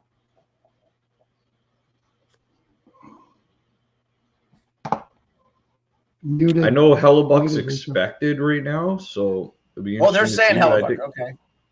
Yeah, I don't know who's confirmed or not, but it could be Hellebuck against Jarry. But maybe some of the money's coming in on Crosby because of his whole fame at the All-Star game and his name being out there and stuff, and maybe that's pushing the line. I doubt it, but I like occupancy's thing too. Maybe something going on at the border. I mean, first game coming out of the All-Star break's a little tricky, man. But I know. But Winnipeg hasn't been beating anybody convincingly, and they haven't been losing to anybody convincingly. So that's why that number's at 5.5. It's going to be a little bit of a tricky game. I'll have a better look at it tomorrow. Like that Kyle Connor power play point. I know Monahan's cashed in a lot of points in Montreal as well too, but I doubt he'll be on the power play as soon as it gets to Winnipeg. Oh, I think he will. I think he will be on the top power play. You never That's know. He's not a got bad six. one, I too, think six Monahan power point, play yeah. goals. I think he's got a bunch of power Yeah. play points in Dude, Montreal. if you watch this year. that video and if you watch that video of Goyens, and I guess Scheifele got about a bunch of texts for people going Monahan for the bumper. So I think Rick Bowness, no dummy. I think we're going to see Monahan on PP1. And I was going to ask you as a special, real quick,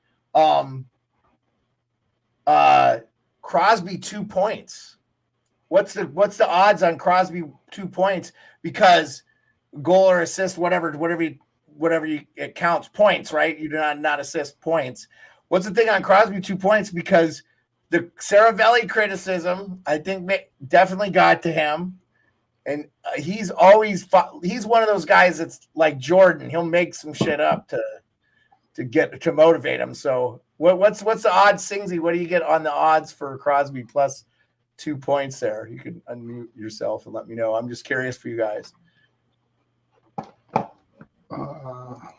I can tell you too. Let's see. Player props. I got it. Yeah. Oh, they don't have it up yet. Sorry, I caught you on the spot. It's not live yet. You might not be able to get it yet. Yeah. Okay, I'm just curious. Keep that in mind. And let's move on to the Caps Canadians. I actually love the Habs in this at plus 140. But if it's Charlie Lindgren, it's probably the Caps. Just as a Caps fan. Oops, sorry. Did I do that to you, Rico? I don't think so. Anyway, I could drop you too, man. You can just. It's better for the screen if you just drop yourself, unless you're going to chime in. And I can put you back in if you need to go in or out. You guys can let me know. Canadians are plus 140 road dog, and the over-under is 5.5. I like the over after the All-Star break. And the Caps only had Wilson in the All-Star game, and everybody else is going to be rested and coming off. The Kuznetsov news is interesting. I think the Caps will play motivated, but I definitely like the Canadians in this game. Singsy, where are you at? Plus 140 Canadians money line is way too tasty to give up. Yeah, I like it too. I live here. I watch the Caps because I have to sometimes, and they just suck ass. They kind of had a nice little offensive surge there before the break. Yeah. But they are going to come out of this break as flat can be. I mean, this is kind of a very relaxed team. Then they might kick it back up in gear in a couple of days, but for tomorrow night, give me the Canadians. And that plus 140, that is super tasty. Yeah, I like them too, Singsy. And the one thing I'll say about the Caps is they got a week, I think, to decide whether they're sellers or trying to make the playoffs. And I think this week is going to tell a lot. If they lose this game, you might start seeing Caps get traded, which a lot of fans called for last year and ended up netting us Ryan Leonard, which I can't complain about. So I would tell you, yeah, I'm with you 100% on this. But, I wonder what you can get for an Ovi goal scoring prop, but he loves playing the Habs. So he always picks points up against the Canadian teams. And he's actually having a really good year in point scoring. He's got a ton of assists. He's just not putting the puck in the net, but he did score in his last one. So what do you think, occupancy, Caps, Habs? I'm with Singsy, though, on the plus. Beard, I actually got a take, a little bit of fact for us here. I was listening to I don't know if you know Jimmy Murphy. He's a nice guy's guy. He does a podcast. He does it with Pierre McGuire, former big time NHLer, coach and everything. Anyway, we were talking about Ovi and his career and this and that, and he said, I pumped in the chat. I said, if you could see Ovi going anywhere, if it's not going to end his career in Washington, where do you think he'd end it? First team they said was Montreal, which was a surprise. And he does love playing there. It was just cool to hear a couple of their stories. So shout out to them too. But it's just it's a, I don't know. It's kind of, I can't lie. As a diehard Caps fan, I would actually love to see Ovi skate for the Habs. It'd be cool. Yeah. I mean, I don't know if he would want to go, but if he loves playing there, why not? I don't know. But, I think I could see, like, if like a team's looking for depth scoring and they could move them and Caps would have to retain a ton. Toronto or Montreal, I could see him going to those towns in Canada. I could see the Rangers. I could see the Rangers. Think, LA maybe. LA. Like, LA would be really interesting, actually. Like, hey, PLD, see you later. We'll trade him for Ovi, which would be a terrible trade, but still, I doubt the Caps trade Ovi, but yeah, it would be cool. We'll see. He's said that if he can't play top line, he doesn't want to play, so he may just retire. Who knows? Pearlo, did you finish your take, occupancy on the Habs? No, I'm not gonna jump in with this one. I'm not. Pearlo, go ahead. You can't not take Montreal at plus 140 there. You just got to put a little bit on them anyways. But I'll even go further. Just go for big juice, because I think I agree with Singsy 100% that Washington, those guys are out having a good time this summer. They always have been that type of team where they come in soft after breaks, even when they were at their best. So I don't think they're going to be any less so here. I'll take Montreal first period puck line, which would probably be somewhere around plus 225, plus 230, something like that. I'm seeing I like Montreal to come up. What can you get Montreal in the second period? Because I think the Caps have been one of the worst second period teams too. I'll keep it rolling in the second, maybe two. Yeah, sure. But I'll take it right now. I think Montreal has got a lot more heart in their own building than Washington's going to have heart to win in this game. So I'll take Montreal first period puck line at plus 240. I love that. I love that play. Love, love, love. Probably my favorite puck line first period of the year right there. Okay. Go ahead, Rico. Yeah, well, you saw Tom Wilson get interviewed at the All-Star game too. Like, oh, how you enjoying it so far? And any plans for this evening? And I was like, oh yeah, it's nice to be here representing the team, and it was also nice to go out for a few beers at the boys. Said that right on national TV. So, but hey, man, I mean, Washington's going to be playing a lot of hockey here. They're at home against Montreal Tuesday, then at Florida Thursday, at Boston Saturday, at home against Vancouver Sunday, at home against the Avalanche Tuesday. Like, they got a nice little. Yeah, they could lose 5 in a row right there, real freaking easy, and this couldn't like put New Jersey. That's the season right there, boys. I think if we lose 3 of 5 or 4 of 5 there. You see GMBM Brian McClellan trade some shit. I know I keep hearing Nick Dowd's name, and I don't think they're going to trade Nick Dowd, but Mantha is a guy I think they could move. He's actually having a really good year for the Caps too. And I think he would be a big fit. Boston could use him, throw him on the, him 1-2 punch with the power. Matt has been really good for the Caps this year. Surprisingly, he's finding his game. So, yeah, tough call. I'm off this one. If anything, I'll play a little bit of juice, like Pearlo said. Montreal puck line first period. You never know. Like either of these teams could come out, but Montreal on the road, St. Louis can have the boys going a little bit.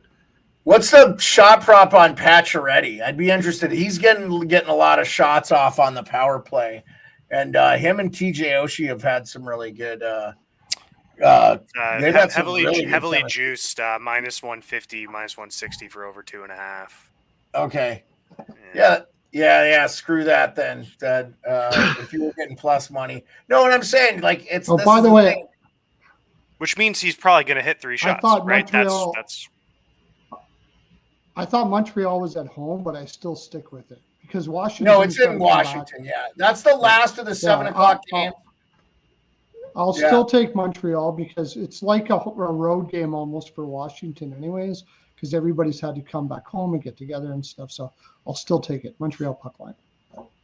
Yeah, I mean they practiced today, so they've been back. But I got you. Everybody had different breaks. Okay. That was the end of the 7 Eastern times. The next game, Singsy's game, man. Avalanche versus Devils. Avalanche on a back-to-back. Not really a big road traveling there. They're going from New York City to the Rock. This is a big game for the Devils too, Singsy. I mean, like, no favorites in this game though. Like both are -110. That's what I'm getting.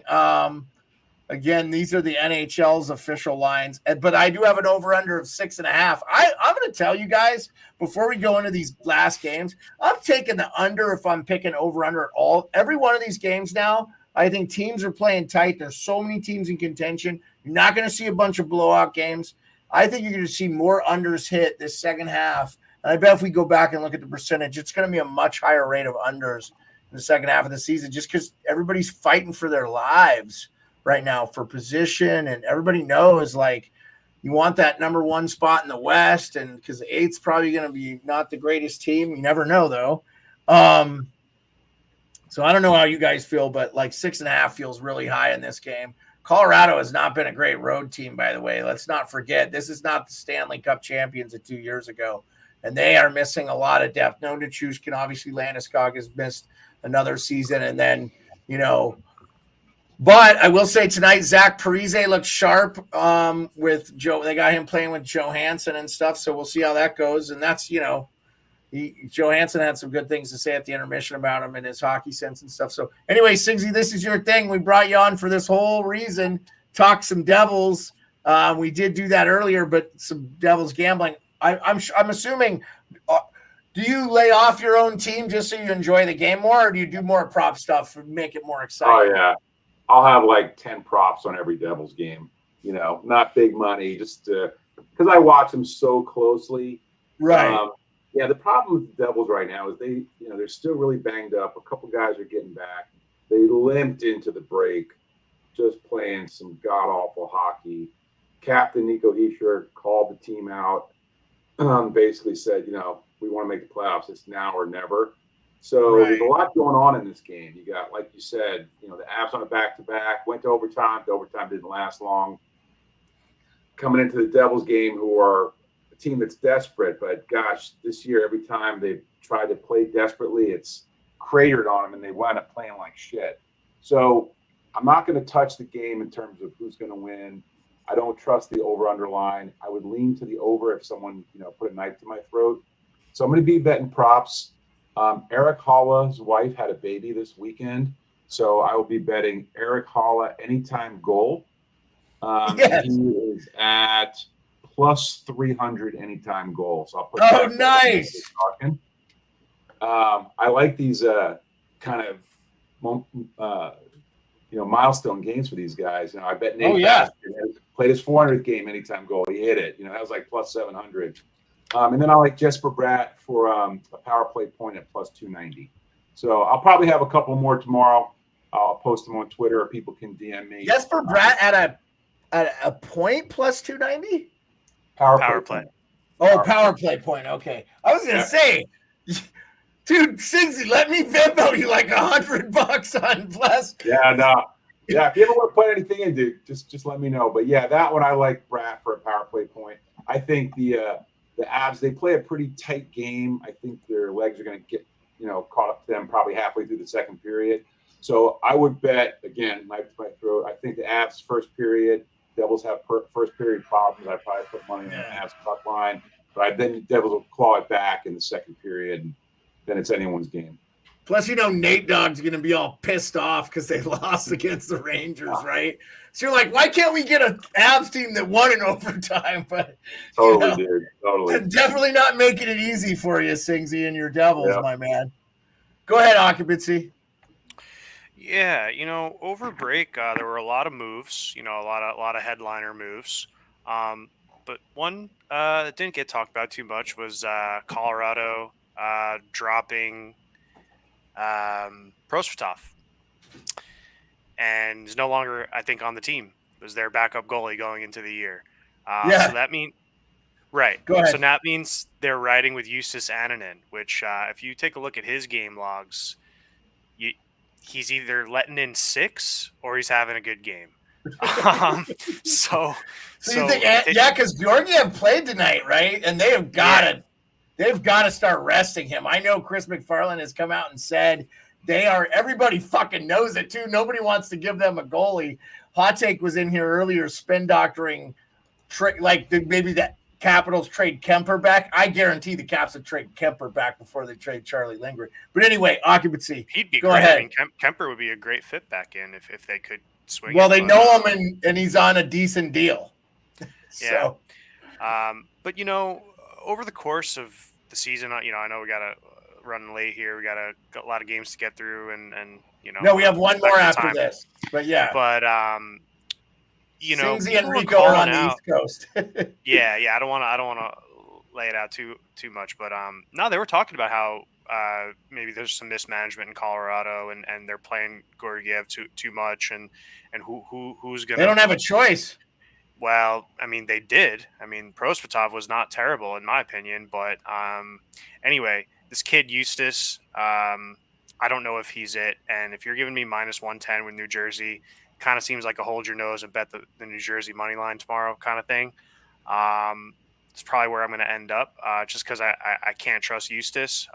But as we know, Vanacek likes to let up a ton of goals as well.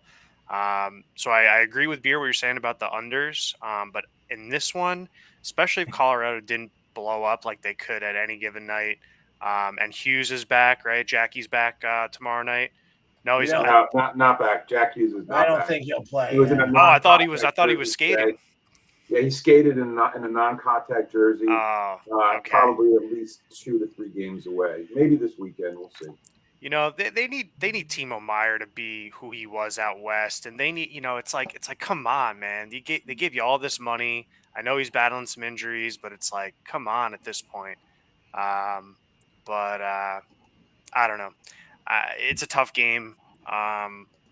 But ultimately, if it's Justus getting the nod, I'm not going to bet Colorado. Go ahead, Pearlo. First of all, I'm going to take Miles Wood anytime goal. He played for New Jersey. He's on the second line for Colorado, so I'm going to take that. He's the next New Jersey player, so I think he'll probably get about plus 300 or something like that for that. I'm with Occupancy on this one. Ahonen is probably going to be a good goaltender, but you're talking about a guy on a back-to-back on a New Jersey team with rest who's got more legs. I'm not sold on this Colorado team. You can't play top heavy through a whole season over and over and over again like that. They've got one line. Like, if you really look at it, they got one line and a great defenseman. And, I mean, it's a fantastic line. It's an amazing line, and it'll get you a lot of wins. But if you're going to give me almost a pick 'em here in New Jersey, yeah, I'm probably going to lean towards that. I'm just probably going to lean towards that. Yeah, and I would probably lean towards the over, too. I don't think New Jersey has the ability to shut Colorado down. They could try, but they're certainly not going to try right out of the gate. Like Singsy said, more than likely Colorado will be up 1-0 in the first period because New Jersey is crap in the first period. So it wouldn't be a bad play to go Colorado first period and then bet New Jersey to win because Colorado's legs might fall off them a little bit. Just New Jersey's got good young legs and they're not tired. So at the very least, they're going to run it up a little bit. So I would lean the over. I would lean New Jersey. And I agree with Singsy. I would take Colorado and I would take Wood to score a goal against his old team. Oh, yeah, that's a good one. Miles Wood. Yeah, we'll have to get us that percentage, and we'll lay that out at the end of the show here. Rico, go ahead. Yeah, I was thinking about that useless backup goalie prop as well, too, but also looking at what Singsy was saying as well with the Eric Holla bump, because being at home, I think New Jersey's going to load up that top line, probably Palat. I think maybe Heischer, maybe Brad on that top line. So they might want to shut down the McKinnon line. They might have that assignment all night. So going with Holla, maybe with like a Toffoli or Mercer or something on the second line. I think you'd look for points with those guys tomorrow night. But even at that total, I don't mind the over in that game. I might go a little back and forth. This is a rematch of the 2001 Stanley Cup final that we were talking about earlier. Yeah, it is. Yeah, man. I like the matchup. I like the matchup. New Jersey is going to be ready. I think Colorado gets their legs a little loose in New York tonight. It's a must for New Jersey. I think they gotta beat teams. And Colorado hasn't been that great on the road, so yeah. Well, let's do the final game. Dawes will probably play tomorrow night too, right? Odds, I think. Probably Vanacek. Probably Vanacek. You think so? Yeah. Yeah, let's try to force him to be the number one goalie. Because I like Dawes, but he's kind of still not really ready, you know. But we'll see. I like Dawes. He's been solid for them, right? Yeah. It sucks when you have to bring a guy up before you know he's ready. And that might be even the case with Nemec a little bit too, right? You're like, oh, this guy's going to be really, really good. But he's probably playing a little bit before you'd want him to. But then it shows you too, like how generational Luke Hughes is because he's playing and he's like 17. It's like, I mean, he's so young. So crazy. Okay, we got one final game, but we're going to skip it because nobody gives a shit about it. So Oilers at Golden Knights. Oilers will tie the record of the – I want them to beat the record because they're guaranteed not going to win the Stanley Cup if they pass Pittsburgh. Because did Pittsburgh win that Stanley Cup that year when they won 17 in a row? Did they? No, they didn't. The Montreal Canadiens won, so we could have another Canadian team win. So that, and it could be the Oilers. They could be the team. The Gold Knights are plus 124 home dog. I do like that the Gold Knights have had some time to get healthy, and the over under is 6. What do you got, Singsy? Yeah, I think the streak ends, man. I like Vegas tomorrow. I was a little surprised at the number. Super Bowl's there. Everybody's in town. A lot of Oilers, traveled out to Toronto, and all the demands on McDavid and Draisaitl's time, and it's just kind of like it feels like the time for the streak to end is here. And look, that streak is as impressive as it is. They didn't beat a whole lot of incredible teams there. Preach to the choir, Singsy. I agree with you 100%. Yeah, the Knights may not be the team they were last year, but there's a lot of great pieces there. I don't know. The stars are aligning for me.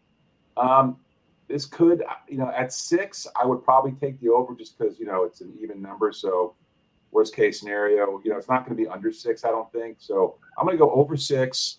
I'm on the Knights. I think this could be an epic late night game, which will make me stay awake till 1 o'clock. Oh, I'm watching it. Work meeting. Oh, we'll be live. We'll be live if you want to jump on. We're having a guest tomorrow too, guys. I haven't announced that yet, but I'll tell you who it is after we're done. But go ahead, Singsy. We'll be live for the game for sure. Yeah, that's my bets. I'm sure I'll do some live props tomorrow too, but there's always some good shot and goals and goalie props on this one probably be interesting too. But I like the Knights tomorrow. Streak ends. Yeah, and it never hurts to take defending Cup champions at home, Super Bowl week. Even though they are missing, Edmonton has no injuries of note, and they are missing Hutton, Eichel, Theodore, Bjornfoot, and Carrier. Carrier, Eichel, Theodore. I mean, Theodore Brutal. led the NHL in block shots last year at 273. The next person was like 190. So really important player for them. The good thing for the Golden Knights is all these guys are going to get healthy come playoff time, and they're going to get them all back healthy, especially a guy like Theodore, and he won't have a whole season of wear on him. So that could be helpful. It'd be like and Carrier, same thing. Go ahead, Occupancy. Give us your spiel on Oilers Knights. Yeah, and in the block shots department too, Martinez was a league leader for a while there. So I mean, I think he's back now. He's not listed. So I think he's back. So that's good. They really can play defense, and Pietrangelo can get in there as well.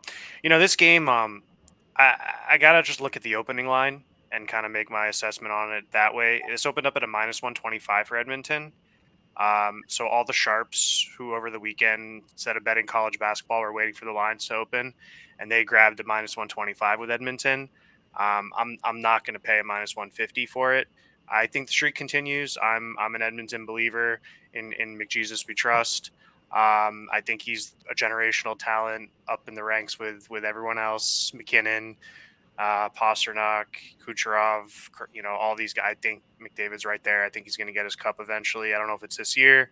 I think the streak continues, and I believe they have a pretty easy route. I think they're playing. Yeah, they're going to win. They're going to go to like 20 if they beat the Vegas Golden Knights. I think easily. I think they're going to get to like 20 wins. Yeah, but the chat and the podcast, they want to hear winning bets. So what I would do with this game, I think Edmonton might not win the first period, and they might go down early, and you might be able to get a nice plus price on the money line with them, or even like a +1.5. I did that on New Year's Eve. Doing some traveling with the family, and I had the game on, and it was that game in LA, and I ended up cashing a +2.5 Edmonton and the Edmonton money line that night, which really helped. So that's kind of how I would approach this one. No view on the total, but maybe get a plus price with Edmonton and a +1.5 live if they go down early. That's how I would play it. Pearlo, your town, man, Edmonton. Do they extend the streak? I'm not sure if they extend the streak. I think it's going to be one hell of a battle here. I think it's going to be a great game, and it's probably the first time tonight I've disagreed with Singsy. I'm taking the under all day here. I'm taking the under all day here. The Oilers have been playing 1-3-1 fluid hockey all the way through. You got Hill in net. Looks like it's going to be Hill. I don't think Vegas is going to want to. Why would Vegas want to run and gun against the Oilers? They won't. I can't see it. So I see a playoff type match here. I see like 2-1, 3-1, something. Yeah. Whoever wins. I don't disagree with that. I could see either one of these teams winning. If you gave me a lean, I would go with occupancy and take the Oilers here because of the streak. But I think Vegas wants to end the streak just as much. I think this is as close to a playoff game as you're going to find in the regular season. I think it's going to be tight. I think you could see a draw. I could see the draw all day here. I think you have to take the draw here. And it's going to be one hell of a game. It's going to be fun to watch. Yeah, I'm excited. It's definitely worth staying up for, right, Singsy? Oh, yeah. Okay. Yeah. Last but not least, Rico. It's going to be worth staying up for. I don't have a side on this. Remember last year in the playoffs, it was like the Oilers are getting power plays. That's how they were scoring. Vegas was a better 5-on-5 team.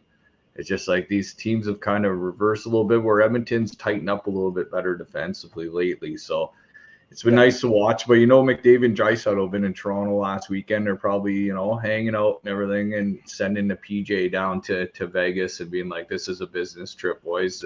The conglomerate of media that are going to be down there for Super Bowl week is unbelievable. It's going to be a wicked There's week. going to be so many football people that go to this game because of what's on the line.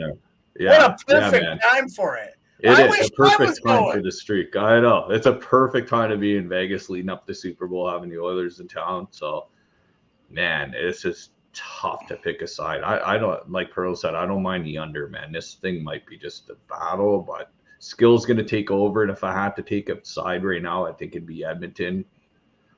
But man, it's going to be a hell of a game. I can't wait to stay up for it tomorrow night. I'm looking forward to this time right now tomorrow night. Well, normally we would do final thoughts. I really appreciate Singsy coming on. It's 2 hours into the show. This is definitely a good time to end. I did want to say tomorrow we're having Jake Reiser from Big Bad Bees Pods on. He's part of the Fan First Sports Network. I don't know Jake personally, but he's going to come on and talk some Bruins hockey tomorrow with us. And we'll do our whole betting stuff again. And we're just getting better. We're working really hard. Singsy, thank you so much for showing up, man. I appreciate you. You can hang out for a few minutes on the backside if you want. I'm going to end the show. And I appreciate everybody that showed out. We had a pretty good show tonight, man. Singsy you brought in, probably your second largest show. So I really appreciate it. Thanks for having me. Yeah, thanks for having me, guys. This is the second time I've been on here. I love you guys, what you're doing, and it's appreciative. And there's all kinds of great hockey pods and gambling shows. We've got this awesome community, and just to be a small part of what you do is awesome. So thank you so much. Oh, I really appreciate it, man. Thank you so much, man. Thanks for coming on. Thanks to all you guys. Peace. We're out.